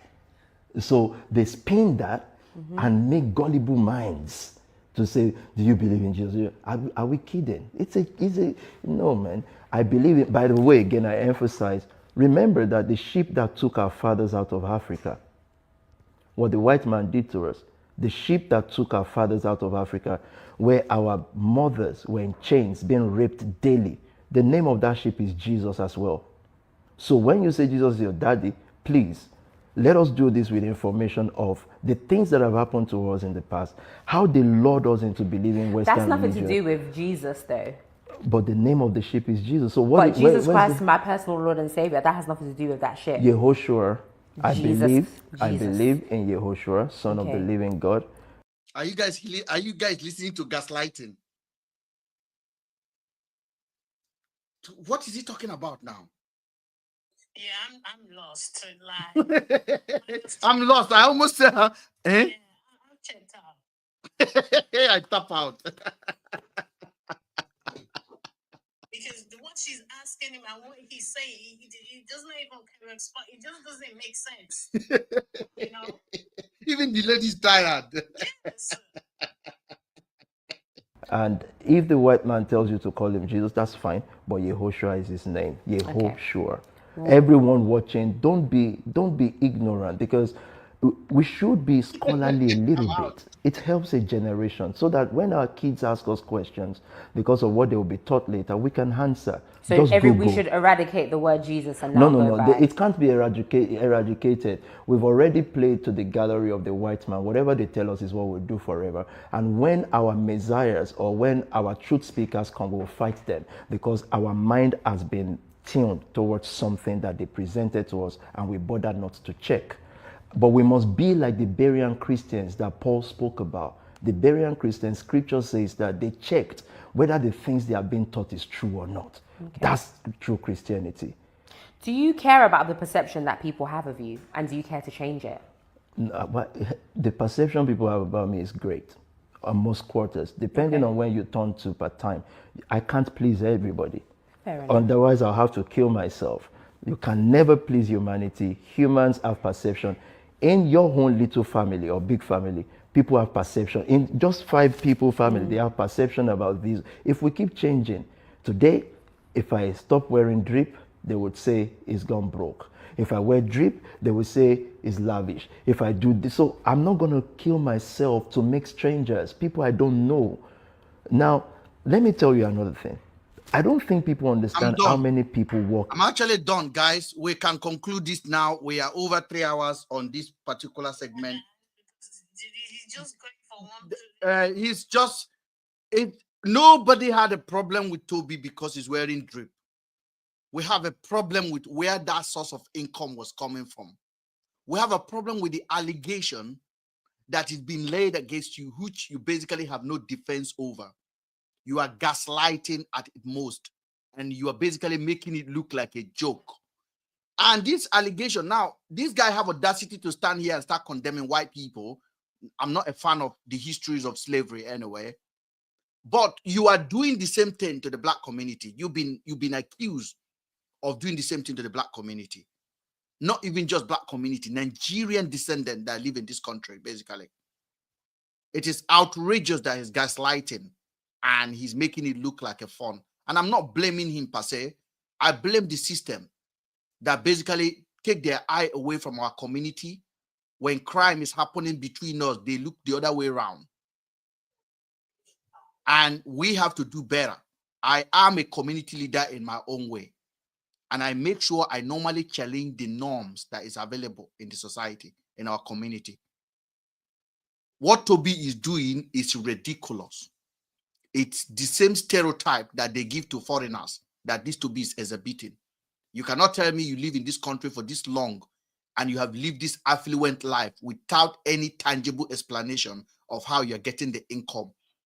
And you're talking to us like we are children and I invest 2 million. Where did you get the fucking 2 million from? Excuse my French. Where did you get the 2 million from? And you have 150 business line up. What are the name of the businesses? And you have a charity that you are feeding 150,000 food. What are the name of the charity? You cannot come out and say, I have my own charity. I ban it. I am not raising money through my charity, but I'm raising money to feed another charity. Does that make any sense? You are paying a hotel hall for 20,000 pounds for 2 hours. That is 40 grand. 1 hour for 20,000. It is what he say out of his mouth. For someone that doesn't have a job. For somebody that have no job, that have no national insurance. Who are you kidding about? This is the reason why nobody respects us. I said it the other day. I said, if I want to cook a goosey soup and sell for my community, and a Bangladesh man want to cook the same goosey soup and sell to my own community, not his own community, and we approach the bank will give the Bangladesh man the loan before me, even though we have the same credit score. Because of people like this. Not that the Bangladesh man will eat the egusi. He want to cook for Africa. I want to cook for Africa. I'm an African. But he will get the loan before me. If we go to the high street and want to rent a shop, he will get the shop before me to cook African food. It is serious, and we don't even know the system is checking us.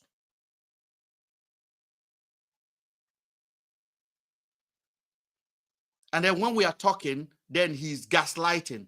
Bro, I'm telling you, you better just carry your bag and go back to Nigeria. I'm sure they're waiting for him in Nigeria. Okay, Samuel, you can now go ahead and make your contribution. Okay, thank you, Mr. Ben. Before I explain, I just want to beg you first, Mr. Ben, and I want to beg the people in the box as well to please not crucify me by what I'm about to explain. Go ahead. Go ahead and take your time. You have 3 minutes to talk. If not, we extend it for you. Go ahead, sir. Okay, 3 minutes is good. Yeah, because it's going to sound like I'm defending him, but I'm not. No, go ahead. Go ahead. Okay, because he's not a saint. Nobody's a saint, and I know he has something inside him. But I just want to explain a few things that I know what is going on. Now, I want us to understand that Pastor Toby has not been accused of any crime. Absolutely. Yet, what the judge and the panel concluded is that he is exaggerating and he is inflating prices. You understand? For instance, if he says, I feed 2,000 people, they felt he didn't feed more than 50. He will say, I visit 30 churches every week. They felt he didn't visit more than 3 or 4. So what they've accused him of presently is exaggeration and inflation of things. I just want to clarify that. Of his conduct and activities, yeah. Yes, he's not been convicted yet. That's number one. Now, what he's doing presently, in my opinion, and everything we are saying here is allegedly. Yes. You understand? Everything's allegedly. So yes. What is going on is that most of the things he's doing, for instance, if he says, I have set up 150 businesses, right? He didn't lie. You understand? He didn't lie. The reason he didn't lie is that I had the opportunity of working in organization where we review some of the account of these charities. You know, some of these big charities, big banks, and all these things. We review their account. Now, the way they do it is, for instance, let's pick 10 of his church members, right? Those guys are working in different private companies. For instance, one of them is working in insurance, one is working in a bank, you know, like they're working in private companies. Now, instead of them telling their employer to pay their salary into their account, like everybody else, like we all receive our salary into our account. Now, they will set up a company, okay, and tell their employer, pay my salary into my company. You understand? Instead of receiving their salary into their personal account, they will be receiving it into their company's account. Everybody will just be opening their account, getting their salary into it. Now, the advantage of that is that, you know, like me and you now, when our employer wants to pay our salary into our account, you go into your national insurance, yeah. Taxes. You understand? They would have removed all our taxes. They would just drop the exact one that is remaining. But if you open a company and tell your employer, pay my salary into my company, that is into your UTR as a self-employed or into your outside your IR35. Yes. Your employer will pay everything, including the tax, into that account, expecting you to pay your tax by yourself. You understand? Now, the advantage they're not taking is they're taking advantage of the loopholes in the system, whereby once those companies pay their salary into their accounts, they can buy car from the money, they can do charity from the money, knowing fully well that every gift you give to a charity is tax deductible. You understand? Every money you give to charity, you can remove it from your tax. You understand? If you buy, you can remove it from your company's account. It's part of your expenses. You understand? Those are what they are doing. So those things are legal. That's the point. But the system doesn't like it. You understand? Those things are legal. But they know that you are just taking advantage of the loopholes. Because at the end of the day, those little businesses they set up, many of them will not declare profit. They will even declare loss. It's the government that will even pay them. You understand? Instead of paying tax, it's the government that will give you a return. Because you've claimed that, some of the expenses of that company is you bought the car. Some of the expenses is you fed people, you get free food and all those things. So at the end of the day, you won't pay tax throughout. So, but if you now say, okay, you said you open 150 businesses, can you name those businesses? It won't be able to name them. You understand? Because it won't be easy to be naming them, because it is those guys that open various businesses to be receiving salary into those accounts. That's number one. Another thing that I want to explain is that, you see, God is not a saint. He has something is hiding. If the British government waits long enough, they will catch him. You understand? But he's not the devil that we think he is. No. I've never called him a devil. I'm just seeing somebody that is stupid, basically. It's not smart. Okay. Yeah. He is actually. No, it's not smart. Really. It's not smart. But I will explain to you why. But I'd like you to finish what you're saying. Yeah. Okay. Go ahead. He is not stupid. He is arrogant. That's the problem. You understand? He's not the only person that has charity in that country. Every one of the other pastors, some of them even have jet, but they are very calm and humble. You understand? So, but no pastor have a jet. No pastor have a jet. No pastor have a jet in this country. No British pastor have a jet. Yes, in the UK they don't. In no. America, they do. No British pastor have a jet. We have to put into context the society we live in. It's very, very important, because this is society where I live in, and the law of this country is where I am obligated to understand.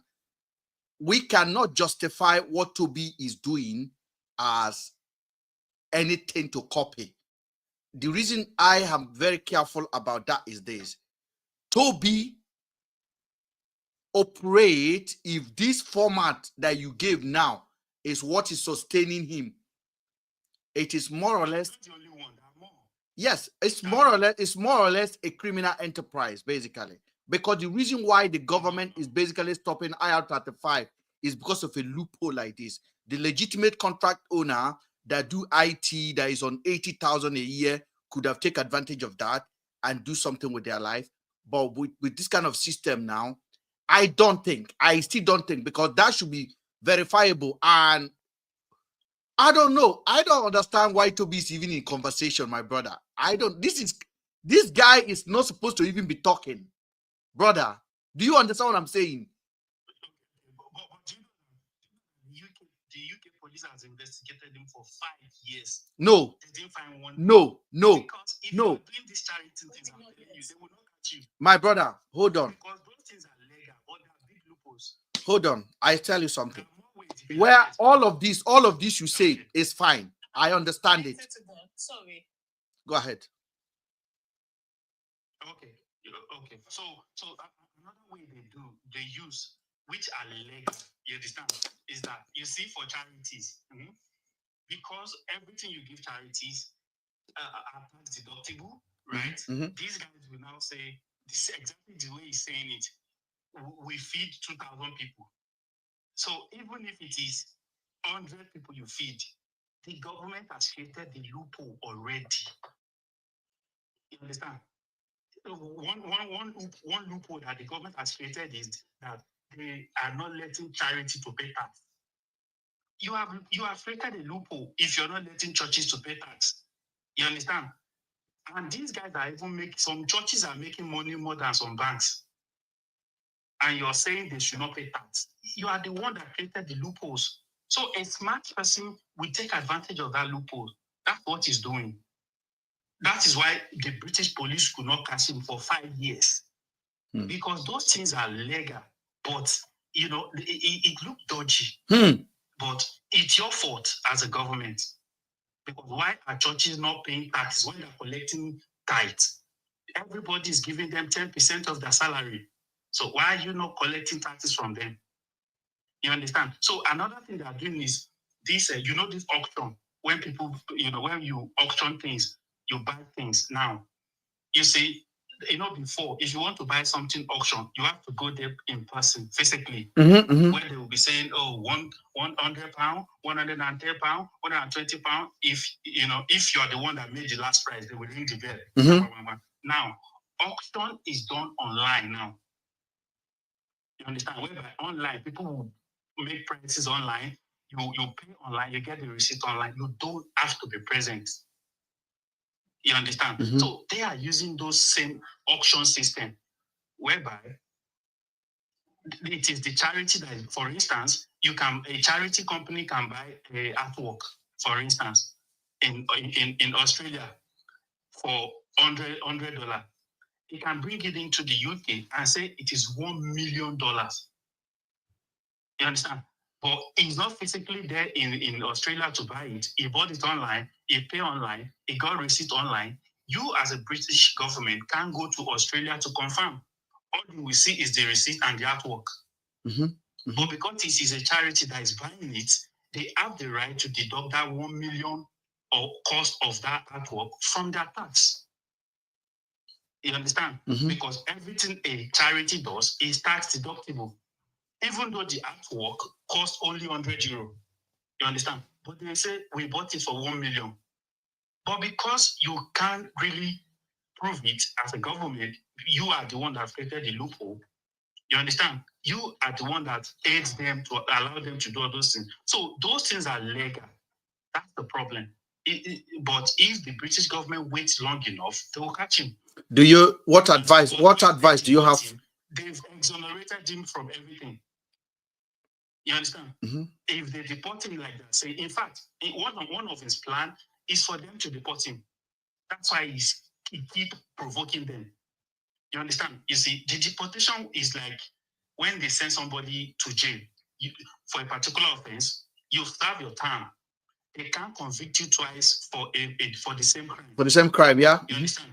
If they deport, they can't convict you twice for a particular crime. So if they deport him, it will be like he has served his time. That's his punishment. Which is why the more you provoke them, they should just leave him. Let him be doing whatever he's doing. They will catch him in the long run.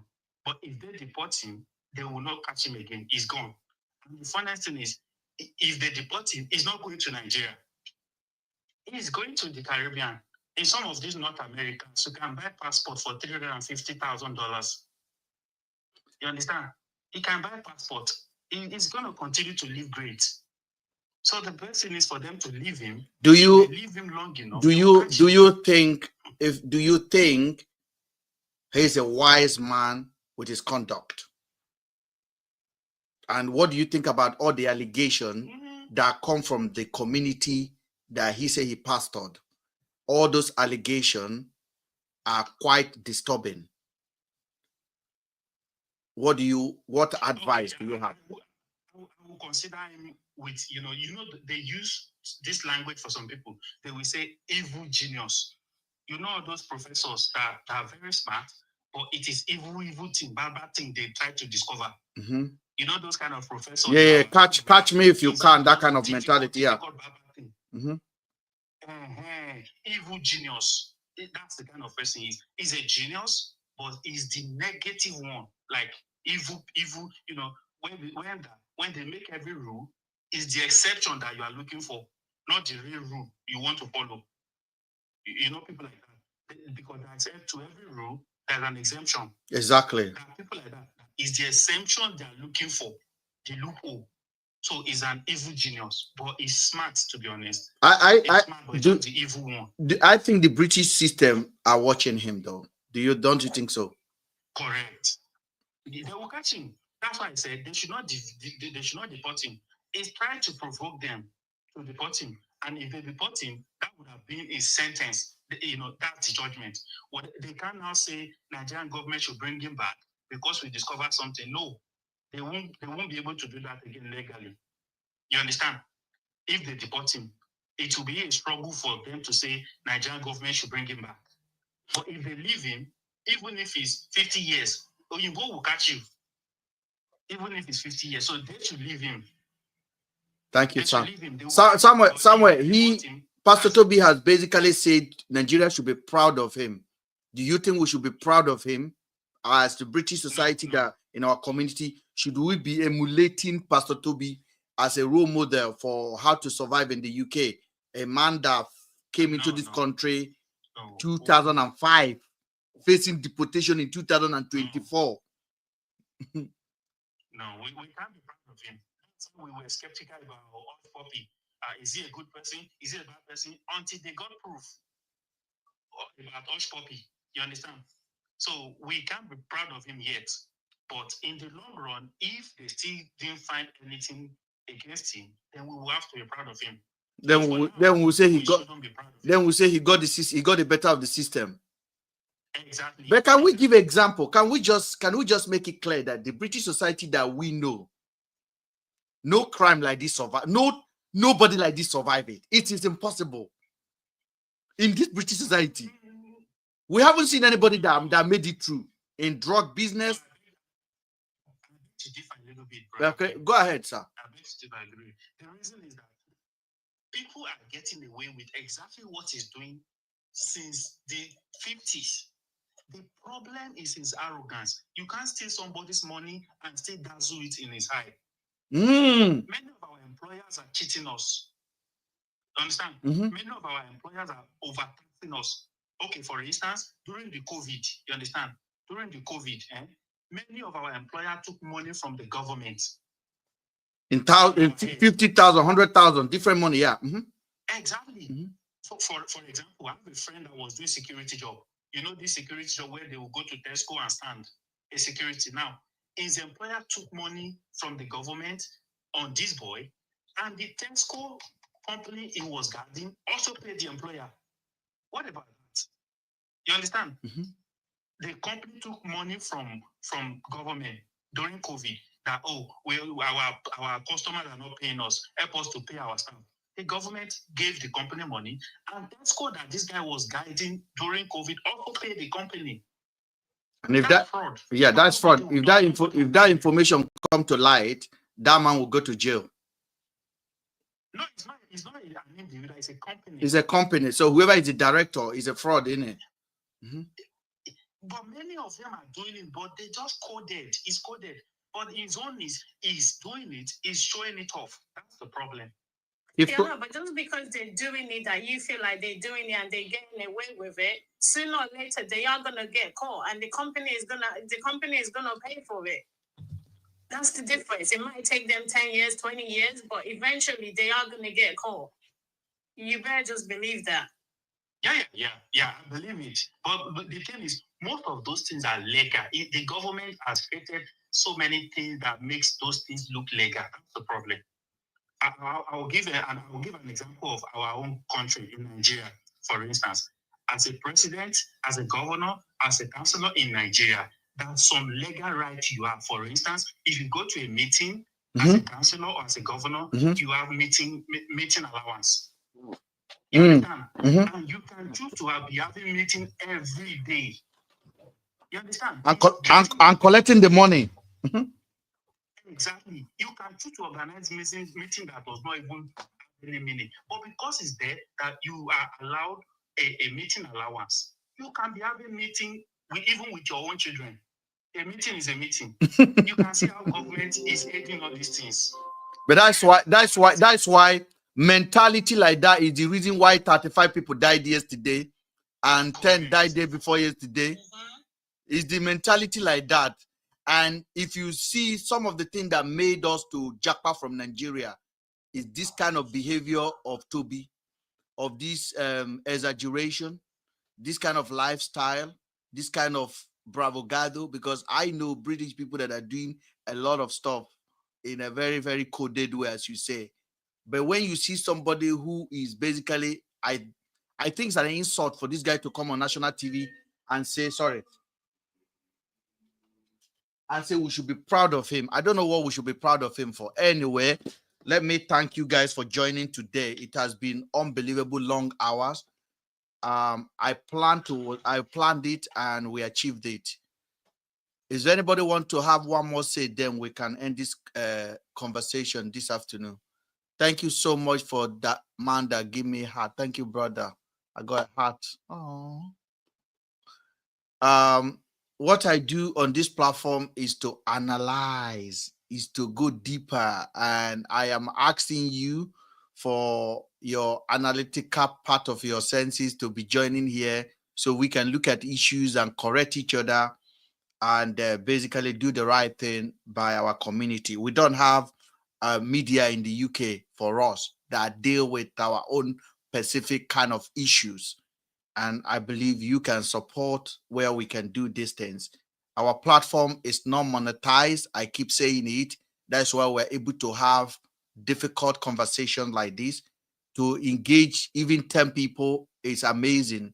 And currently we're having 80 people standing on TikTok with us. Thank you for spending your time with us. If there's anything I say that did not go well with you today, do forgive me. And if it's none of this conversation is your cup of tea, do return later, because we might be having a conversation that is your cup of tea. And if there's any topic you want us to discuss about here, I am here for that. I will be more than happy to join you and we shall discuss it together. As for Pastor Toby, I have no personal hatred for him. He's a Nigerian like myself, and I believe that he wants to do well for himself, but he has made a lot of stupid decisions. In this society, we don't respect money. Money is nothing for us. This is why we have our life. In Nigeria, you can do those things. Okay, here we don't. We are satisfied because no matter how rich Pastor Toby is, Toby will never give me 50 pounds. He will never feed me. He will never pay for my house rent. So I am happy for him. but I hope that he can account for his doing.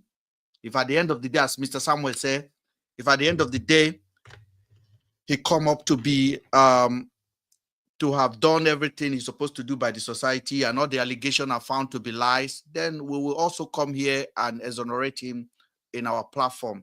But for now, Toby is not looking good for you. You come out as rude, completely desperate to protect your image rather than being honest and come out and said, okay, maybe we did something wrong. We didn't get it right. We want to set up. You are telling Nigerians what they need is rice. They don't need explanation. And he didn't lie. They went for rice yesterday and over 100 people lost their life, unfortunately. That is the society we live in. And that is the unaccountable that have bring this kind of tragedy into the life of people during the Christmas hour. I know people think Nigerians are they're desperate. They are greedy. I see a lot of people trying to say it is greed. I honestly disagree with that. It's the society. It's the society. We have a society that is completely broken down beyond repair, whereby fake life is the order of the day rather than being real and hardworking. I was talking yesterday on my life and I said, you will see fuel tanker will burst on the street of Lagos and you will see human being going there to scoop the fuel, petrol off the ground. I don't know what you will call that.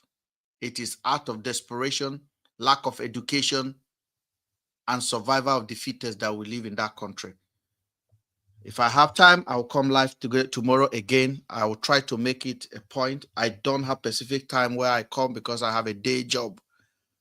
But when I have time, I will join you guys. Then we can talk. Please, if you see me online and you are free, do find it useful to click join so we can have a conversation. As Pastor Toby, I ask you to send me a DM. Ask your people to tell me where your church is. We would like to visit you. We want to give you a chance. We want to give you a chance. And I also send a message to Daddy Freeze. Tell your friend to tell us where he is meeting this Sunday. We would like to spend Christmas at his service so we can see by ourselves and we can get contact and ask questions. And we'll be fair. That's why we're calling you a cult, because you don't have a place of worship. You just come on social media and say, my church is today. Come to service. Accountability is the order of the day in the UK, my friend. Thank you so much for joining, guys. People on TikTok, Arios, and our people on YouTube, thank you. Make sure that you click subscribe. It is free of charge. Please, I am begging you, subscribe to the channel on the YouTube so that our video can get views. We can get views and we can basically grow better as a community. And those of you guys that are following us on TikTok, thank you so much. You guys are doing well and we're happy. God bless you.